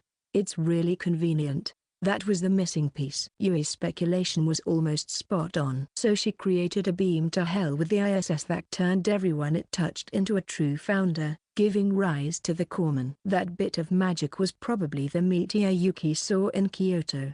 The details for the ritual are probably interesting, but there's a more important question at hand. Why did you do this? I squeezed it out of me. Didn't I just tell you? No. What I meant is that when the streets flooded with Corman, Grandma wasn't able to escape with us, right? And Mom and Dad were abroad. They're definitely already. This was the question that I couldn't ask. It's the one I want answered the most, but is the answer I was most afraid of. She shut her mouth and went silent with a serious expression. Not long after, she smiled. Ongoka, I've lived my life knowing I can't spare even a second, she said gently with a sincere tone. I can tell she's trying to seriously answer my question. Yeah, that's why you know everything. I can finally tell why you're so strong. Seeing me nod, she appeared troubled. You always say I'm amazing, but that life can only be led by someone who doesn't have much time left, and has accepted that fact. I gasped. I thought about that, even after seeing her so sick. I think I can imagine that. If I were in your shoes, I definitely wouldn't be able to do that. Even if I don't understand, I still tried to see from her perspective. Yeah, so, I learned about my illness when I was 7. I gave up on my life back then. After that, I was basically dead. I killed my desire to live and kept going with that dead mindset. She flashed me a self-deprecating smile. Ongoka, your life's the most important thing to you, right? If someone is so willing to give up their own life, do you think they'll care for others? Exclamation mark. That's probably the answer to it all. Why my sister did all this, is able to do this, just what she is thinking, what kind of person she is. The answers I want to know are all in front of me. Everyone I see, I have to ask the question, can this person be of use to me in what I want to achieve? Because I don't have time. I have to do things the most efficient way possible. Mom, Dad, and Grandma, they're all just people who were of use to me, she said with a lonely tone. I was trembling. The next question means there's no going back, but I still forced it out. And, me too? You're the only one who is somewhat different. That answer shocked me. I thought I was just another tool to her. Why do you say that? Because I thought of you as half of me. Even if I died you'd live on. I wouldn't call it transference, but I always saw you as myself. To the past me, you were the only special one. I couldn't help but be happy about this. Even under what's going on right now, I'm still happy that she sees me as special. But, it's all in past. Right? Is it because your illness is cured? That's right. I'm fine now, so there's no point in being so obsessed with you. Now I have Amato-san, but I can't simply cut off my ties to the past. So, I couldn't help but have hope, to chase after her affection. I really am not cool at all. Ongoka, you're different from those I don't care about. Even if there's no point, I won't treat you like another stranger. In the end, you're still my younger sister. It's not the answer I'm looking for, but it's enough for me. She wasn't being brainwashed by someone or manipulated by something. She destroyed the world on her own will, for her own hopelessly selfish reasons. That's an irrefutable truth. I was happy to see her again. I confirmed that I still liked her like I did before, but that's why I have to stop her. You done with the questions? Then come over here. Seeing that I didn't say anything, she waved me over. What are you going to do? As I approached, she jumped off her pedestal of billboards. You can see it all clearly from here. Behind the billboards was a framework that seemed to support a bunch of cardboard. She pointed with her staff and went under the framework. I followed her and ended up at the edge of the roof without any railings. My legs trembled as I looked at the grey street below. I almost lost my balance as a strong wind blew past me, so I quickly leaned back on the billboards for support. The weather seemed to be getting worse, with the sky quickly being covered in dark clouds that were moving quicker. The sunlight that pierced the clouds and shone on the buildings is very pretty. Look, over there. My sister fearlessly stood at the edge and pointed her staff at the intersection almost directly below us. It was completely caged in by car wreckages, with cormorants swarming around them. There was a giant panda and penguin there, with two figures beside them. Yuki, Yuri, I gasped at my friends. So you were watching us from here? As long as we hide behind the boards, we'd basically never be seen by those below us. Even if we show ourselves fully, Yuki and Yuri would have a hard time finding us. Yeah, this place is pretty good, right?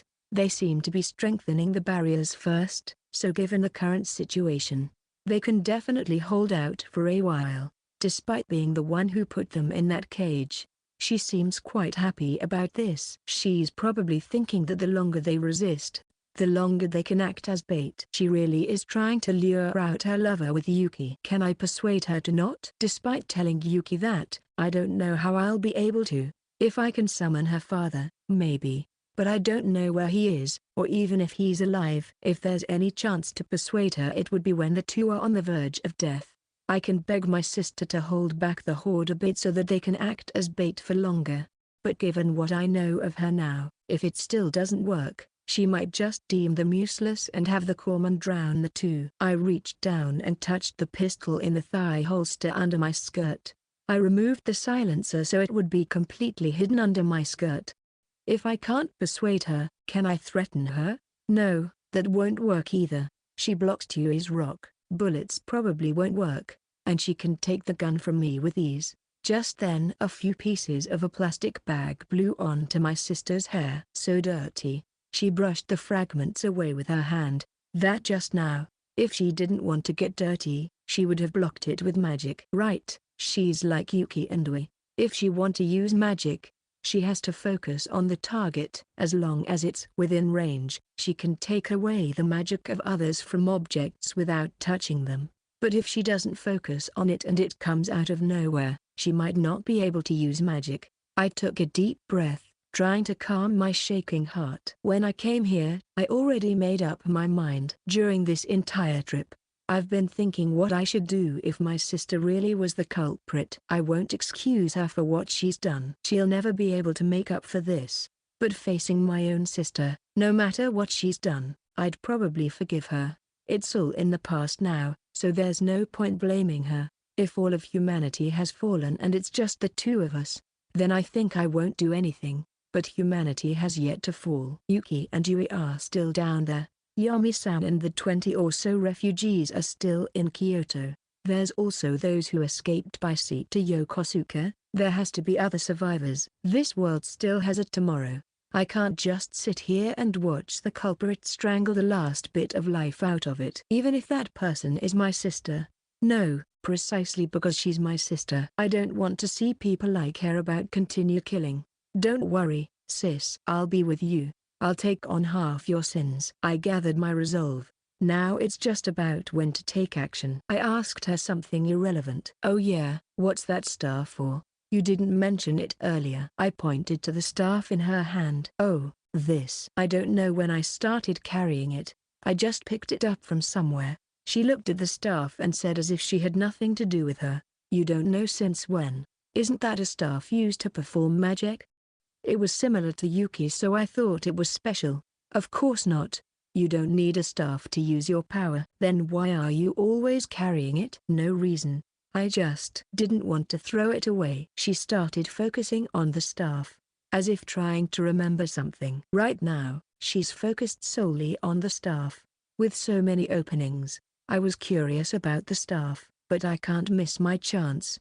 I pulled out the pistol and pointed it at my sister. Even if she dies, we still need to kill the true founders to save the world. But this will definitely let Yui and Yuki escape.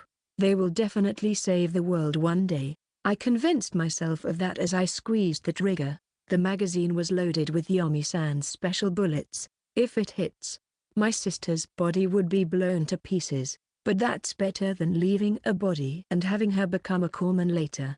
I plan to shoot myself later because no matter the reason, I can't forgive myself for killing my own sister. I'm sorry, Yuki. She will definitely be devastated at this conclusion. But I've already said goodbye. Bang. The sound of a gunshot resounded through the sky, and a bright red mist exploded in front of me. Section. Yuki, there's corpsman coming from over there. Got it.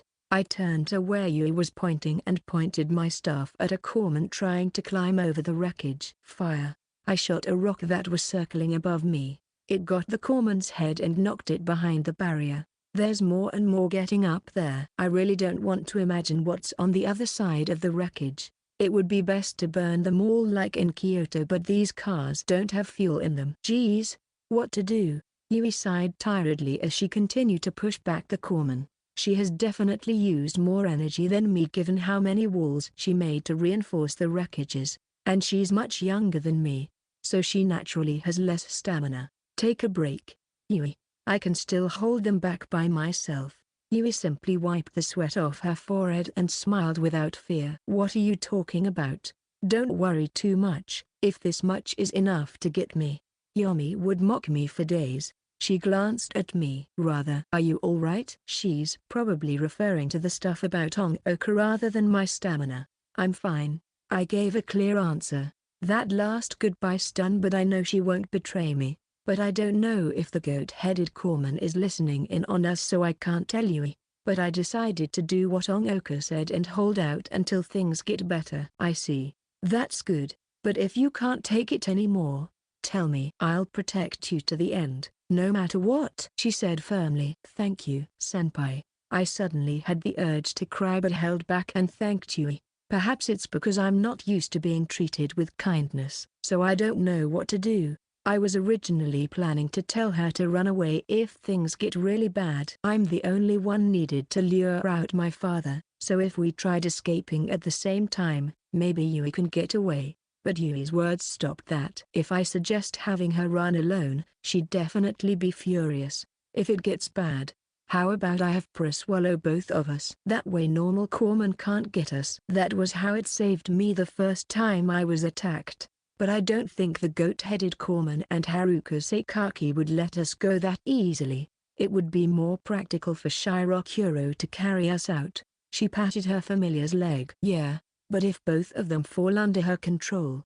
that was the problem, because they both use magic to move. I don't think we have to worry about that. They're different from objects controlled by magic, because they sort of have a soul of their own, so other people shouldn't be able to affect them. She looked at her familiar and said, even though she doesn't have much confidence in her words, "All right. Then I'll trust those two. And although I don't want Haruka Seikaki to succeed in her plan, your father might actually show up." She looked up in the direction of the camera pointing at us. "Yeah, I hope he does. I can't really count on that though. The wreckages were constantly being battered and the stench of corpsmen has basically numbed my sense of smell. There's probably a sea of them outside. The increasingly large amount of corpsmen getting over the barrier suggests the pile-up is getting larger and larger. Perhaps it's because sunset is approaching. The surrounding buildings were dazzling in the light of the setting sun. If it was night there would definitely be more corpsmen. How is Ongoka planning on convincing Haruka-san? I don't think Haruka-san's a person you can reason with, but maybe she'll listen to her sister. If Haruka-san has no care for her sister, she wouldn't have taken her away. But that goodbye from Ongoka still resides in my heart. Her embarrassed reaction when I asked if she can persuade Haruka-san also made me a bit worried. Is she planning on? I shook my head as I denied that possibility. Ongoka would never do that. For her, Haruka-san is everything. If she actually did do it, she wouldn't be able to bear it. Bang! Just then, a gunshot rang out. Eh? I looked up at the direction of the shot. Where did that come from? Yui, who was standing beside me, started pointing. There's someone up there. If it wasn't for the gunshot, I wouldn't have noticed. On a building overlooking this intersection, on a billboard was a figure and a large mass of red. That mass is probably blood. A human-shaped object dropped from the building. And on top remained two figures. Section. I pity you, Ongoka, my sister said from the other side of the blasted apart flesh and blood. That's... For a moment I couldn't understand what's going on. I pointed the gun at my sister and fired. The bullet hit. But it wasn't my sister the bullet hit. Something had come between us. The half of the body of the thing left behind was black and covered in fur like a wild animal. The goat-headed corpsman? Only now did I realize what blocked me. The goat-headed corpsman was hiding somewhere after sending me off. Probably on the billboard. The lower half of the corpsman staggered and fell off the building. Left on the roof was only the two of us, stained by the blood of the corpsman. My sister looked at me with a sad look. A look that made me feel hurt, sad, and scared. "Yui!" I screamed and pulled the trigger again and again. Gunshots rang out one after the other and a cloud of gunpowder rose before me. The recoil from the gun hurt my wrist. "Why, Ongoka?" But my sister only looked at me expressionlessly. The bullets I fired floated in the air. Yumi's magic didn't proc. It's probably what happened with Yui. She took control of the bullets by overriding them with her magic. I'm out of options. All I can do is answer her. "Because I love you." My voice was trembling. "I see. I loved you too," she said sadly as she flicked one of the bullets with her finger. I felt a sudden burning sensation in my stomach. The pain that came a beat later made me drop the gun and clutch my stomach. My clothes felt wet, blood kept pouring non-stop. The pain was too much for me to even speak. Tears blurred my eyes as blood rushed to my throat, making me cough. "But we can't be together anymore," I hear my sister say. Although I can't see her through my tears, I still reached my hand out to her. My hands didn't reach her. I tried to stagger forward with my legs, but they were too weak. I quickly lost balance. As I knelt to the ground, I tried to keep myself from falling over, but my body kept tilting to the side. I panicked and reached my arms out, trying to grab anything. I felt something wooden.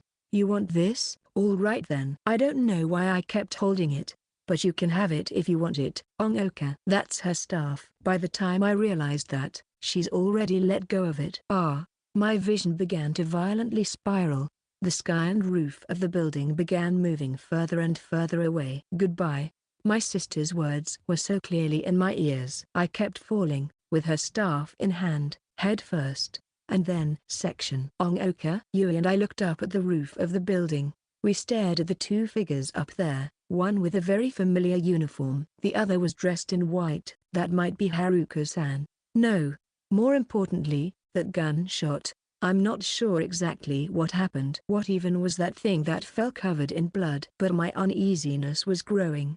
That's Ongoka. I think she's holding a gun. Yuri's vision seems to be better than mine. But just then, the figure that looked like Ongoka wobbled. I lost my breath. The figure that looked like Ongoka took a few steps forward but lost balance and fell. She held something that looked like a stick as she fell. Just what? My mind blanked out. Shirokuro. Yuri immediately gave orders to her familiar. The giant panda leapt forward with a loud noise. Using its incredibly powerful athletics ability shown when it forced Yuri to run away, it jumped on top of the pile of wreckages. It kicked off a corpsman to go even higher, rushing towards the falling Ongoka. It caught her and landed neatly in front of us. Ongoka just laid there in its arms, completely limp. Ongoka. I rushed to check on her as Shirokuro gently laid Ongoka on the ground. Her face was pale and she was gasping for breath.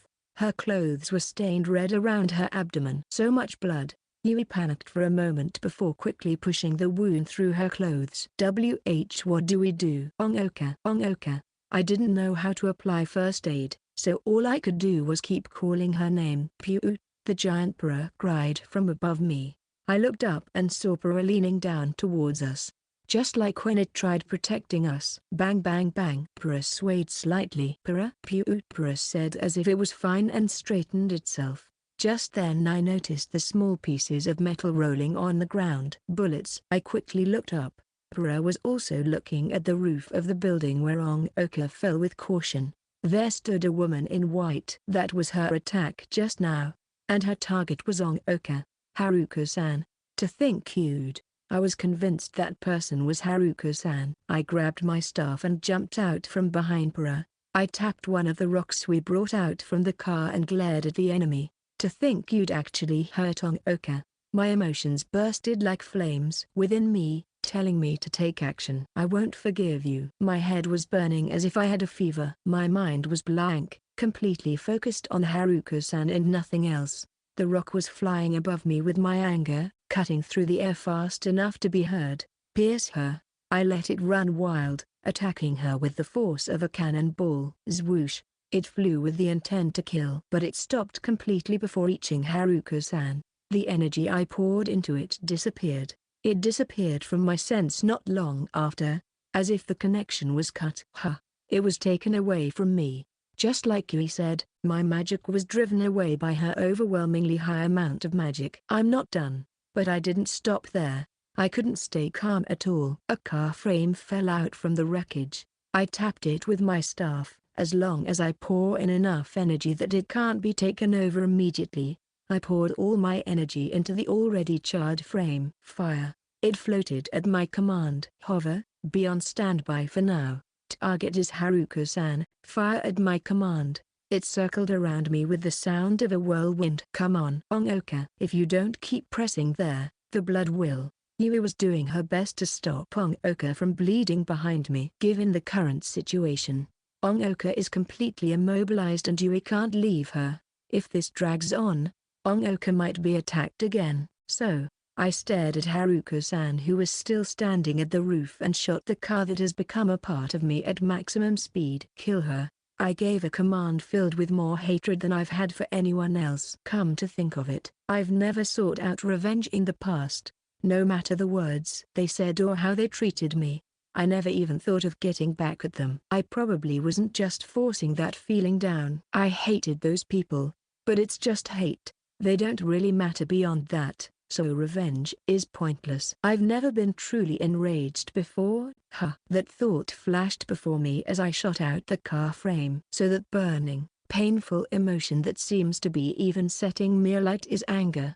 I can't forgive her. I can't accept it. That person who hurt Oka should just disappear. The hatred within me couldn't be put into words. I used all my strength to let out my murderous intent. The block of metal shot out at high speed towards Haruko-san. Boom. But just then, I felt a heavy amount of pressure. The speed of the car frame quickly started slowing down, and I could feel the connection I have over it getting weaker. Haruko-san's trying to take over it. Please go. Kill her. I begged it to keep moving, to reach its target before it's completely taken over. But it stopped completely in front of Haruko-san. The connection has been severed. My hatred and anger was dispelled by her power. Why? I have to beat her. But despair and regret made me cling onto my staff. I don't want to let up, but I don't know what to do. Haruko-san rode the car frame I threw onto the top of the wreckage. At this distance, we can see each other's faces, expressions as well, clearly. She looked exactly the same as when we saw each other in that dream. I moved to protect Yui and Oka behind me and grabbed another rock with my staff.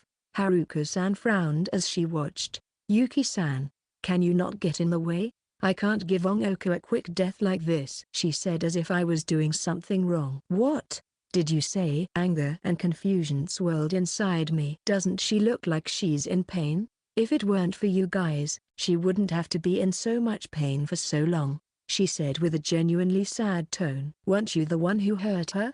That's me, but that's that and this is this. I also wish for my sister to not suffer if she doesn't have to.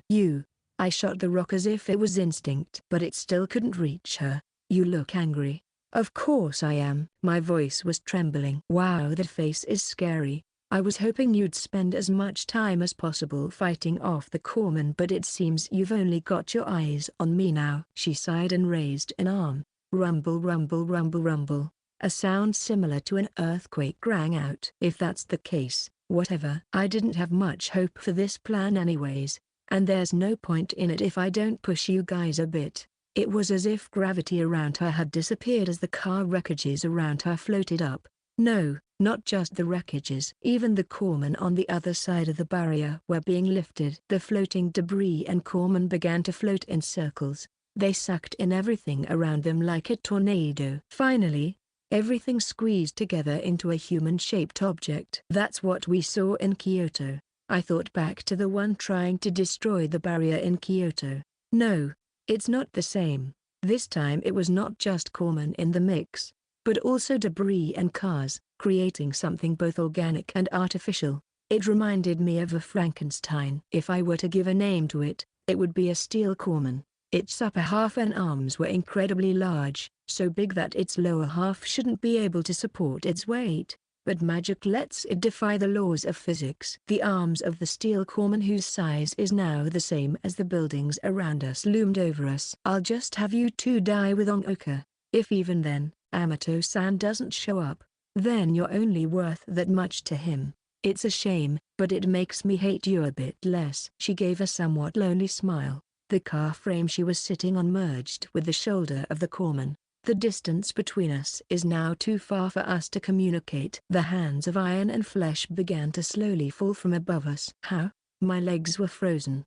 My body trembling, against the imminent death before me. Even my rage from earlier was pushed away from the pressure. Yuki, run, Yuri urged from behind me. No, and we don't have anywhere to run to, so I have to figure out a way for us to live. I pushed back the fear within me and shook my head at Yui's order before touching another rock with my staff. Fire. I shot it at Haruko-san sitting on the shoulder of the corpsman looking down on us calmly, but the rock only slowed to a halt and merged with the corpsman. As I tried to counterattack, the arms were only getting closer. If this goes on, condense. I put my energy into the air and condensed the air around me, making a shield that stopped the arms from lowering. But its strength and weight made it hard to maintain the shield. Its edges began to dissipate as it lost the power to maintain shape, but I was able to gather new air to maintain it. But this is only a temporary solution, and once it's overridden it's over as well. But somehow, my control over the air shield was never overridden. Is it because it's out of range? But the rock I shot stopped at a similar distance. There's no reason why the shield can't.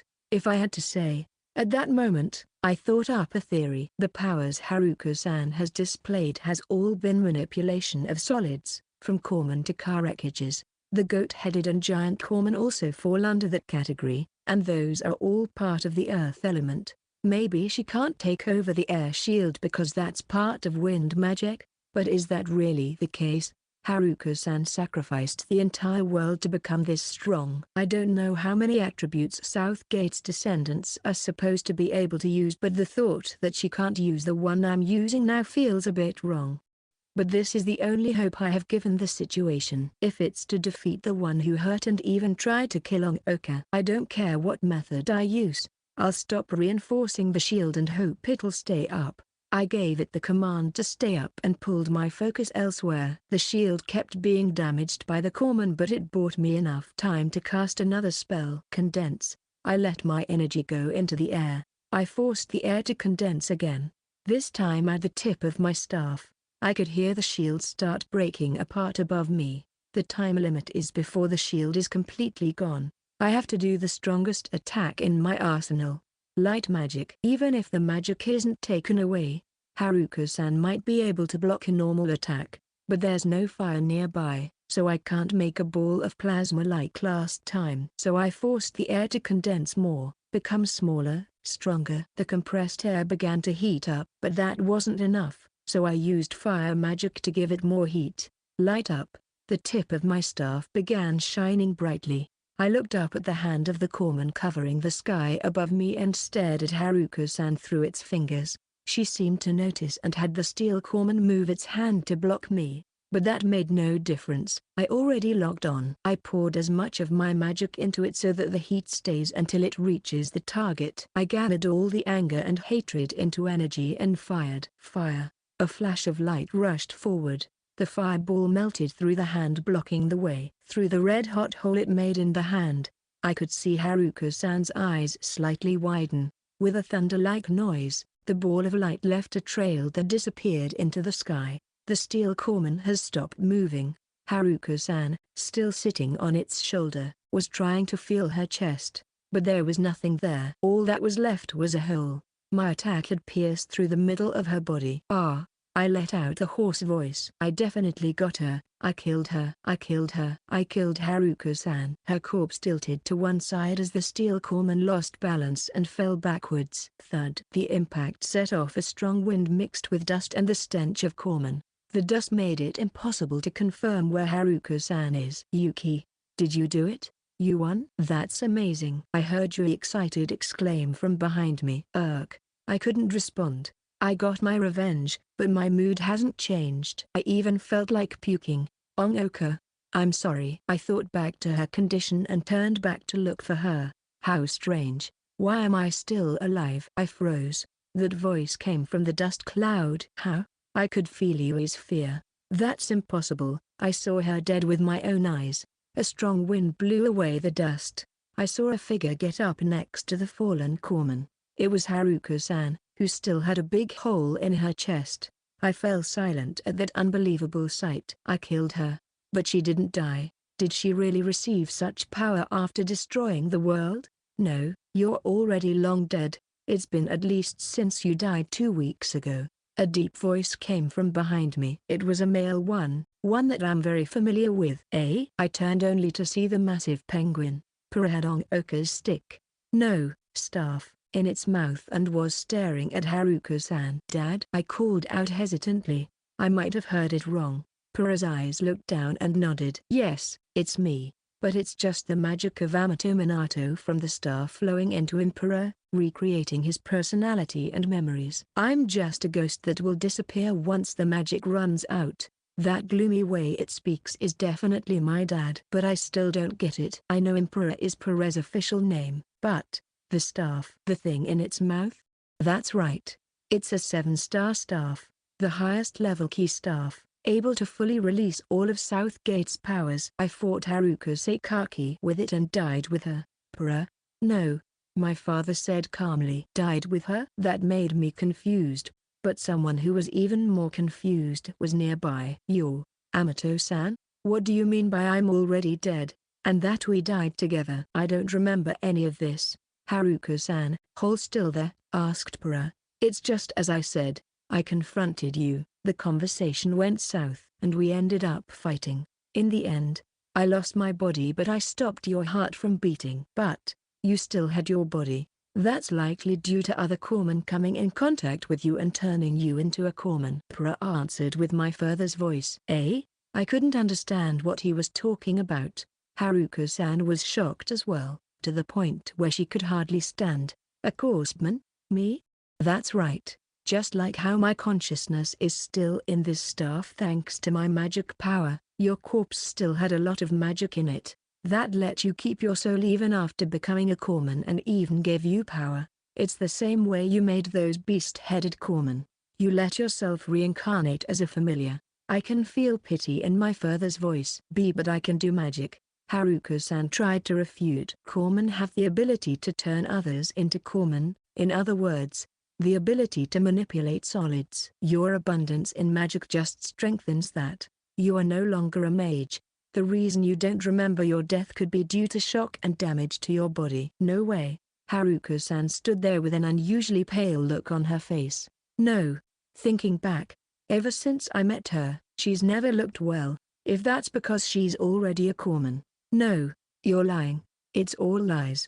Haruka-san covered her face with her hands and said, trembling. The fallen steel corpsman began getting up with the rumbling of the earth. I stepped back reflexively. Even if she's a corpsman, she can still control that giant corpsman. With no flames, I can't beat that giant corpsman. It stood between the crying Haruka-san and us, as if to protect her. It raised its arms again, as if preparing for another attack. I'll have to use another air shield. Just as I raised my staff, a voice came from above. Yuki, use this. Eh? The staff with the blue gem fell in front of me. It was the one Pro had in its mouth. I reflexively caught it with my free hand. The moment I touched it, my entire body felt full of power. This is?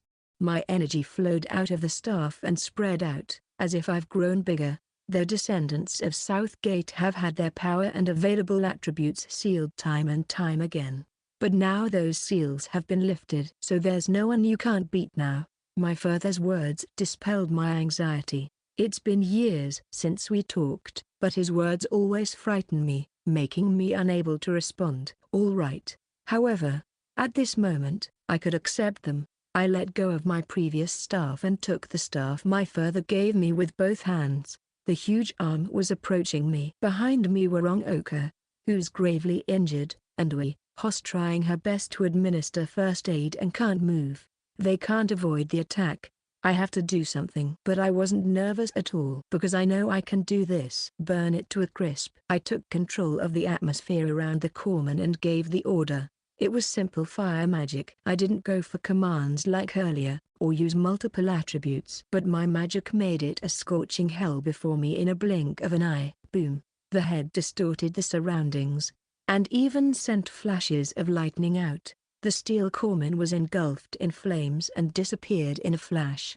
The corpsmen that made up its body had their arms stretched out as they carbonized, as if asking for help. The car wreckages were also melted. When the steel corpsman lost shape, I cancelled my magic. In the end, all that was left metal and corpses charred black. Through the gaps remaining in blockade of wreckages, we could see that the steel corpsman absorbed all the others, making the area incredibly quiet.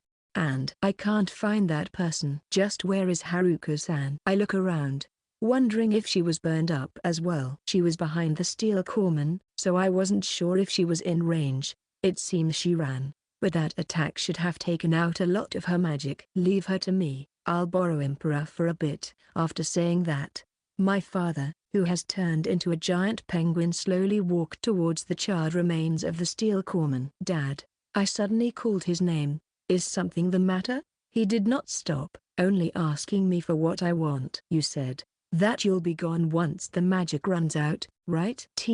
Then will we never meet again? You can say that. When I come back, I'll just be an ordinary penguin. Hearing that, my heart began swelling with emotions. Why? If that's the case, I should have something I must say, something to tell my father, but I don't know what to say. I feel like I should apologize. But I was also angry. I should thank him. But you don't have to force yourself. We're just that kind of father and daughter. We're just two relatives who distance ourselves from each other. So, this is fine as a final parting. I watched the back of the penguin disappear into the other side of the rubble. Dad, rather than me, who's just a ghost, you should worry about your friend who can still live. You can use water to maintain blood circulation, earth to sew up the wound, wind to keep her breathing, and fire to maintain body temperature. That might save her life.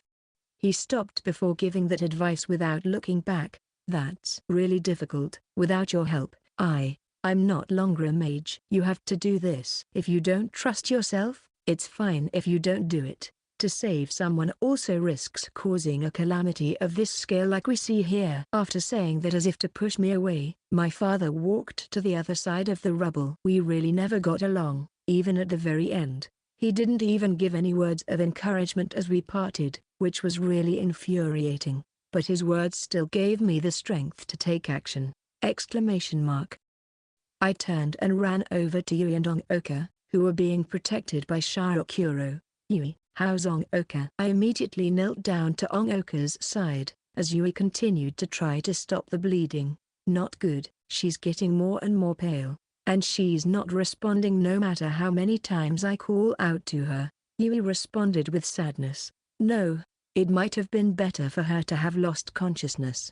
It would be easier for me to use magic on her that way, and because you're holding her wound, her bleeding's under control, I said after getting a grasp of what's going on. If she lost too much blood, then the situation might have been irreversible. So in that sense, Yui made a massive contribution. Ah really? Yeah, leave the rest to me. I'll definitely save her. I was so calm that I surprised myself. If it wasn't for my father, I wouldn't know what to do. I would have just stood there as Ongoka died. But right now, I've decided to give it my all to save her, so I can't hesitate. I tapped Ongoka's body with the staff with the dazzling blue gem and focused. Ever since I got the staff, magic has been flowing non-stop out of me. I poured that into Ongoka. Our energy intertwined and merged. After that it's a matter of casting spells in succession to keep her body functioning, which is harder than it sounds. I need to give commands and have the magic function on its own through multiple spells, while working on the parts that need most attention on my own. Because Ongoka's body is filled with my magic, I understand every inch of it, but how smooth the operation will go is a different story. Just taking out the bullet already had me sweating profusely and had me exhausted due to me concentrating so hard that my body's complaining. I don't care about my physical limits.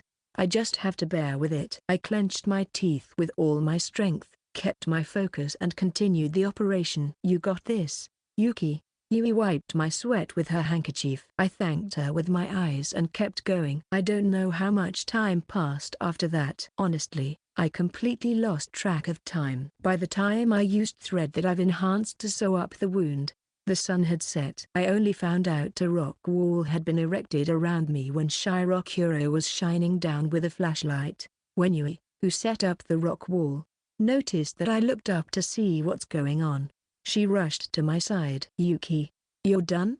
Yeah, the wound's been sutured. Right now I'm using magic to help her keep breathing and maintain her body temperature. Hearing that, Yui's expression immediately brightened. You're amazing. Incredibly so.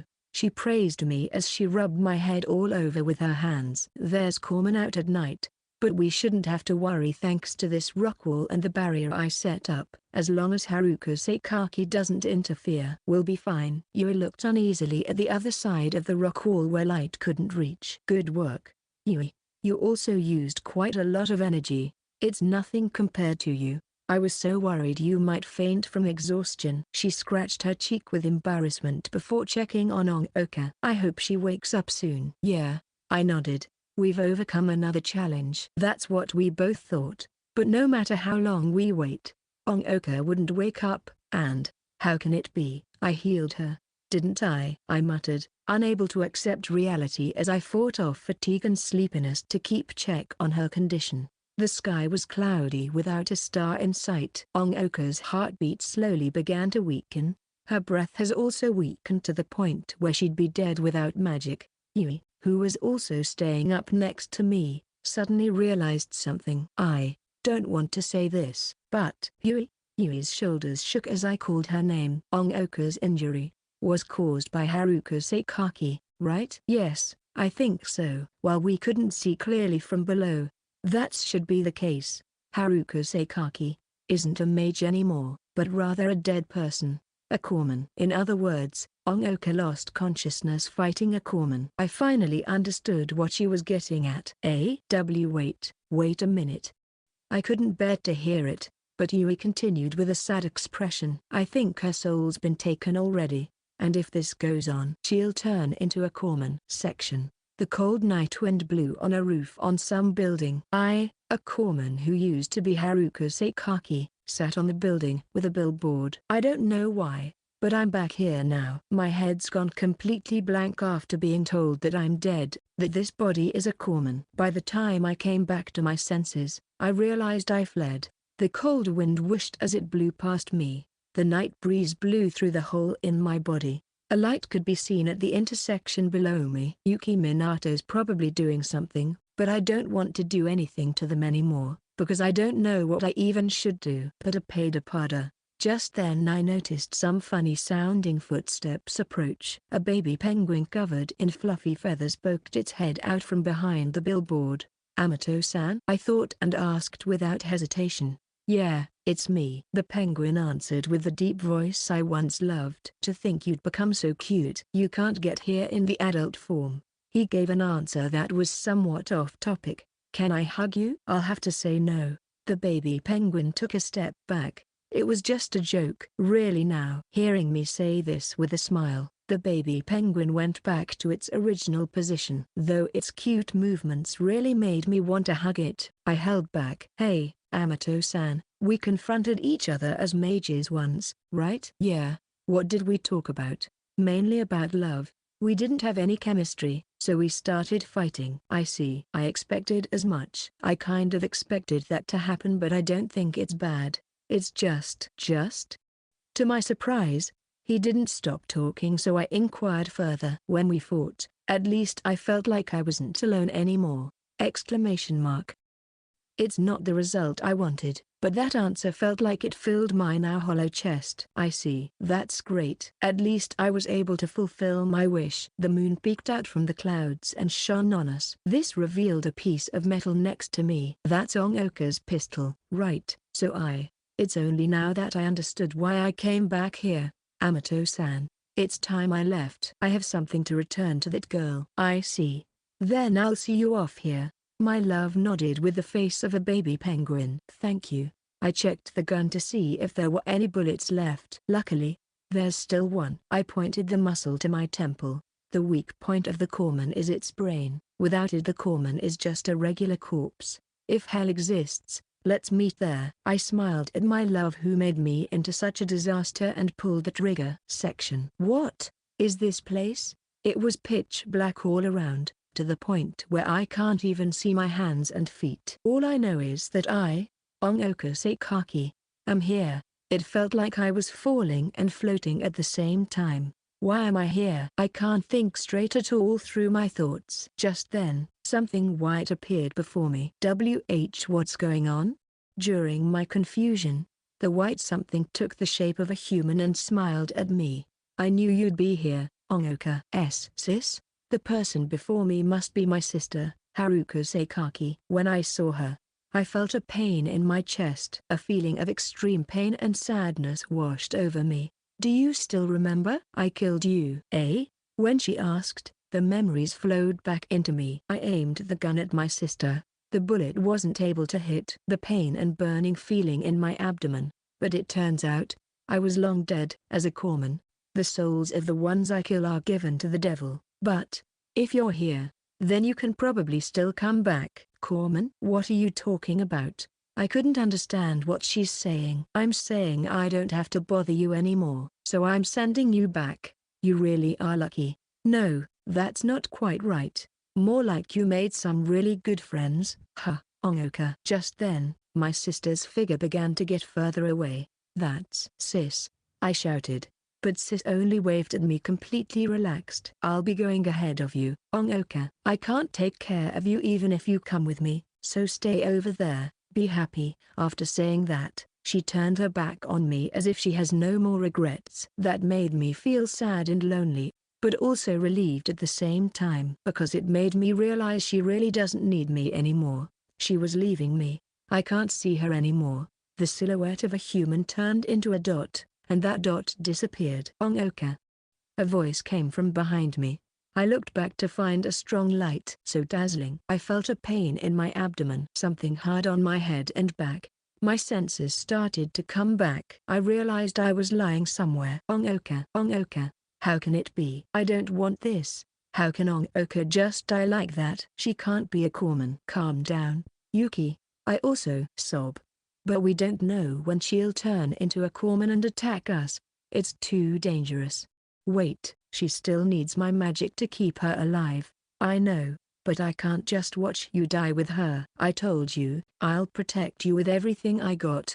I heard voices arguing about something. I tried my best to open my eyes as a blinding light shone above us. I squinted to check where the light is coming from to find a flashlight being held by a giant panda above me. I turned my eyes to find Yuki and Yuri, who were a sobbing mess fighting on my left and right. You shouldn't fight, you know, I said with a slight smile. Eh? They suddenly fell silent and turned towards me. Ahahaha, your faces look so weird. I couldn't help but laugh when both their eyes were swollen from crying! That made their faces twist even more, as they lunged at me. When did you wake up? You should have said so earlier. Yuri said angrily. Sorry. My bad. I only just woke up. As I apologized, Yuki was hugging me tightly while trembling as she whispered in my ear. Thank goodness. You're still alive. Thank goodness. Yeah, I was just as glad I was alive. Seeing them so happy made me quite happy that I didn't die and devastate them. Perhaps deeming it no longer necessary, the panda lowered the flashlight. That made me notice the narrow sky above me. The moonlight that shined briefly from the gaps in the clouds was covered up once more. That made me feel weirdly lonely. Final chapter, Stars twinkle in tomorrow world. Can we really see it today? I looked up at the deep blue sky with a hint of summer that has finally cleared up after the long rainy season and asked. According to Yuri, who carefully marked the calendar, today was July 14th, Tuesday. It's been almost 2 months since the battle in Tokyo. Although it's still early in the morning, it was quite hot outside. Just standing here had me sweating. Relax. I've made my calculations carefully. It should appear soon. Ongoka pointed at the mountain in the west. Can we really see it with the naked eye? That's what I'm worried about. Yuri looked at the direction Ongoka pointed and asked anxiously. It shouldn't be a problem. I've seen it many times, I answered. The first time was before I even went to elementary school, when our entire family was on a trip back from the aquarium. I saw something shining in the sky and asked what it was. It was too fast for a star and I could see an outline to it. Oh, it's a satellite, my father answered as he squinted at the sunset. That's right.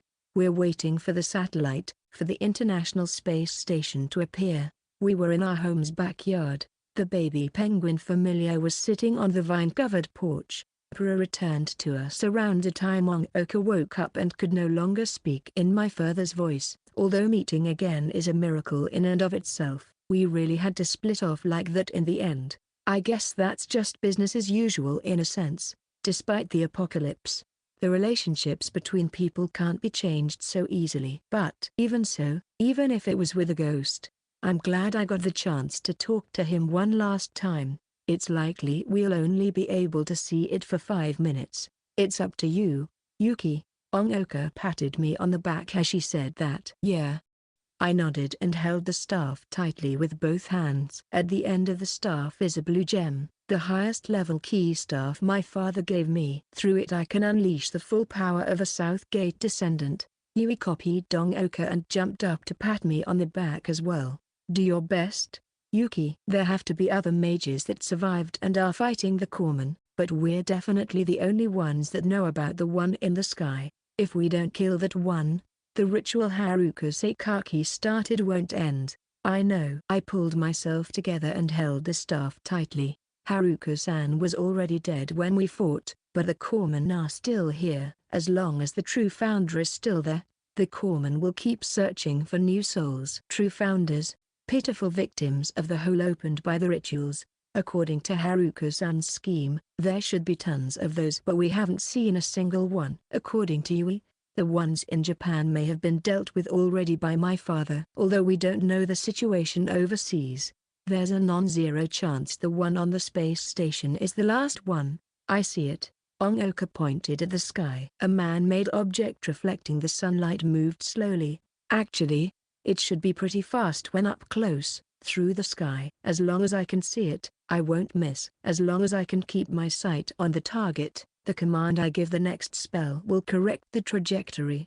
Light up. As I spoke, a bright light appeared at the end of my staff. I practiced this repeatedly for this day to come. This ball of light is hydroplasma created by compressing the moisture in the air and adding heat. I used my massive amount of magic to contain it. If this was me from before, I could never hope to do something like this. It's all thanks to this staff. Even if it's a space station incredibly far away, I'll hit it. Fire. Oka raised her fist and shouted. Shoot it down. Yui shouted with Shirokuro in her arms. I followed their request and gave the command. Go. I shot the ball of light out. Its dazzling trail led up and exploded in the sky. That was the light will lead the world to tomorrow. Just like that, the days of approaching the end are gone. Now we wait for a beginning. Section December 24th. It's the first winter after the apocalypse. I was sleeping on the sofa after a simple Christmas party. I can hear the sound of the firewood burning. Because we've cleaned off the furnace covered in dust, we don't need magic to heat up the room. But we did need Yui's galon to collect firewood, so I guess it's not like we didn't use magic at all. Oh yeah, where did Oka and Yui go? Those two left the living room at some point. If they were washing the dishes, I should help as well. But the furnace is so warm, makes me want to sleep. I really don't want to move. We've been living well today. We'll have to go look for supplies in the streets again. I thought with my head groggy. Even with the true founder in the sky dealt with, the Corpsmen are still there. It's not that simple. Even now, we live in this home protected by a barrier out of fear of the Corpsmen. We held out hope in our hearts that a different tomorrow will come. My eyelids feel heavy. I might just sleep. If I sleep here, Yui will definitely scold me. Oka might play a prank on me. Just then, I felt like I heard voices that should be coming from the entrance, or maybe the basement. What? It's the sound of someone crying, but I can't imagine Oka crying like that. So was it Yui? But why would Yui cry? You're a big girl now, aren't you? You really love acting spoiled. Huh. That voice. I know that voice. It made me feel nostalgic. Yami-san? I might be dreaming. The mirror connecting to Kyoto was sealed until from the other end. So unless Kyoto was confirmed to be safe, it would never open. So this must just be a dream. With that in mind, I let my sleepiness take over. Tap tap tap. Just then someone came to the living room and went to my side. Yuki, wake up, a voice whispered in my ear. The voice of the person most special to me. I want to sleep, but I still forced my eyes open. I saw Oka, who looked as if she was going to cry. What is it? Are you sad about something? I asked, worried despite my fogged up mind. No, quite the opposite. Oka shook her head. The opposite. Oka nodded. Tomorrow has come. Yuki. That sentence made me understand what's going on. My sleepiness disappeared just like that. Finally, the moment we've been waiting for is finally here. I thought back to the end of the world that I was comfortable living in at first. The normal days where I didn't have enemies or allies. But once I met Oka, everything started to change, although I still have some attachments to that time. Those two led me to taking the steps to yearn for a new tomorrow. At some point, I began to look forward to it. Look forward to a change in the status quo, a better future. Because it will definitely be more interesting. Because it will definitely bring smiles to those I care for. That time has finally. Well then, I should say good morning. I smiled as I said, despite it not being morning at all. Yeah, good morning to you too. Ong-Oku smiled and leaned forward. It's become a natural morning greeting for us to do this. And tomorrow has already come, so this should be no different. I moved my face closer. The distance between us became zero and we felt each other's warmth.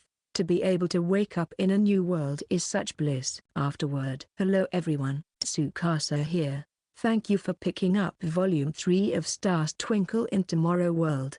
The End of the End. From the volume title alone, it's pretty obvious that this is the climax. Because I was told ahead of time that I can write 3 volumes for this story, I was able to structure around that. I say that, but there's never guarantees, which is the norm for this industry. So I thank everyone who worked hard for this. Given the 3-volume format, this story doesn't do the standard introduction, development, twist and then conclusion format, but rather more of the common mystery book format, where we have an inciting incident, investigation, and then climax. The first volume was setting the stage of the Corman outbreak and its consequences, the second was about finding clues to fix it, and the third was tying it all together. How do I put it? I feel as if I was able to write all this with a calm mind. The final battle was in Shibuya in Tokyo. Although like Yuki, I've only seen it on TV. After moving to Tokyo and living there for a while, I began to feel that Shibuya is a place next door. The first time I came to Shibuya was not long after I arrived in Tokyo. The former editor-in-chief, who has now left, took me there to watch a performance. After that, he took me to a curry restaurant he recommended. I thought about going back to that restaurant when I have the chance, but the roads there are too complicated and I don't know the way. So I haven't been able to do that. I really don't know when I'll be able to go there again. There's not enough space to dwell on the past, so let's move on to the thanks. First, I must thank Mushu-sensei for the illustrations. The cover looks really cool, and it's very touching for the characters to have grown so much throughout the journey. The colored pages were also really cute, which always makes me think thank you for giving everyone the opportunity to see these scenes. I also have to thank H-sama, the current editor-in-chief. Thank you for your efforts to making this work perfect despite the temporary handover due to various circumstances. Given how H-sama is also the benefactor who kept this series going, I was able to work with you with peace of mind. I'll be in your care in the future. And S-sama, the former editor-in-chief, thank you for your help with this series. Thank you for taking care of me. Finally, I give my gratitude to all the readers. See you again. 2021, April. Tsukasa. End of Volume 3. Story completed.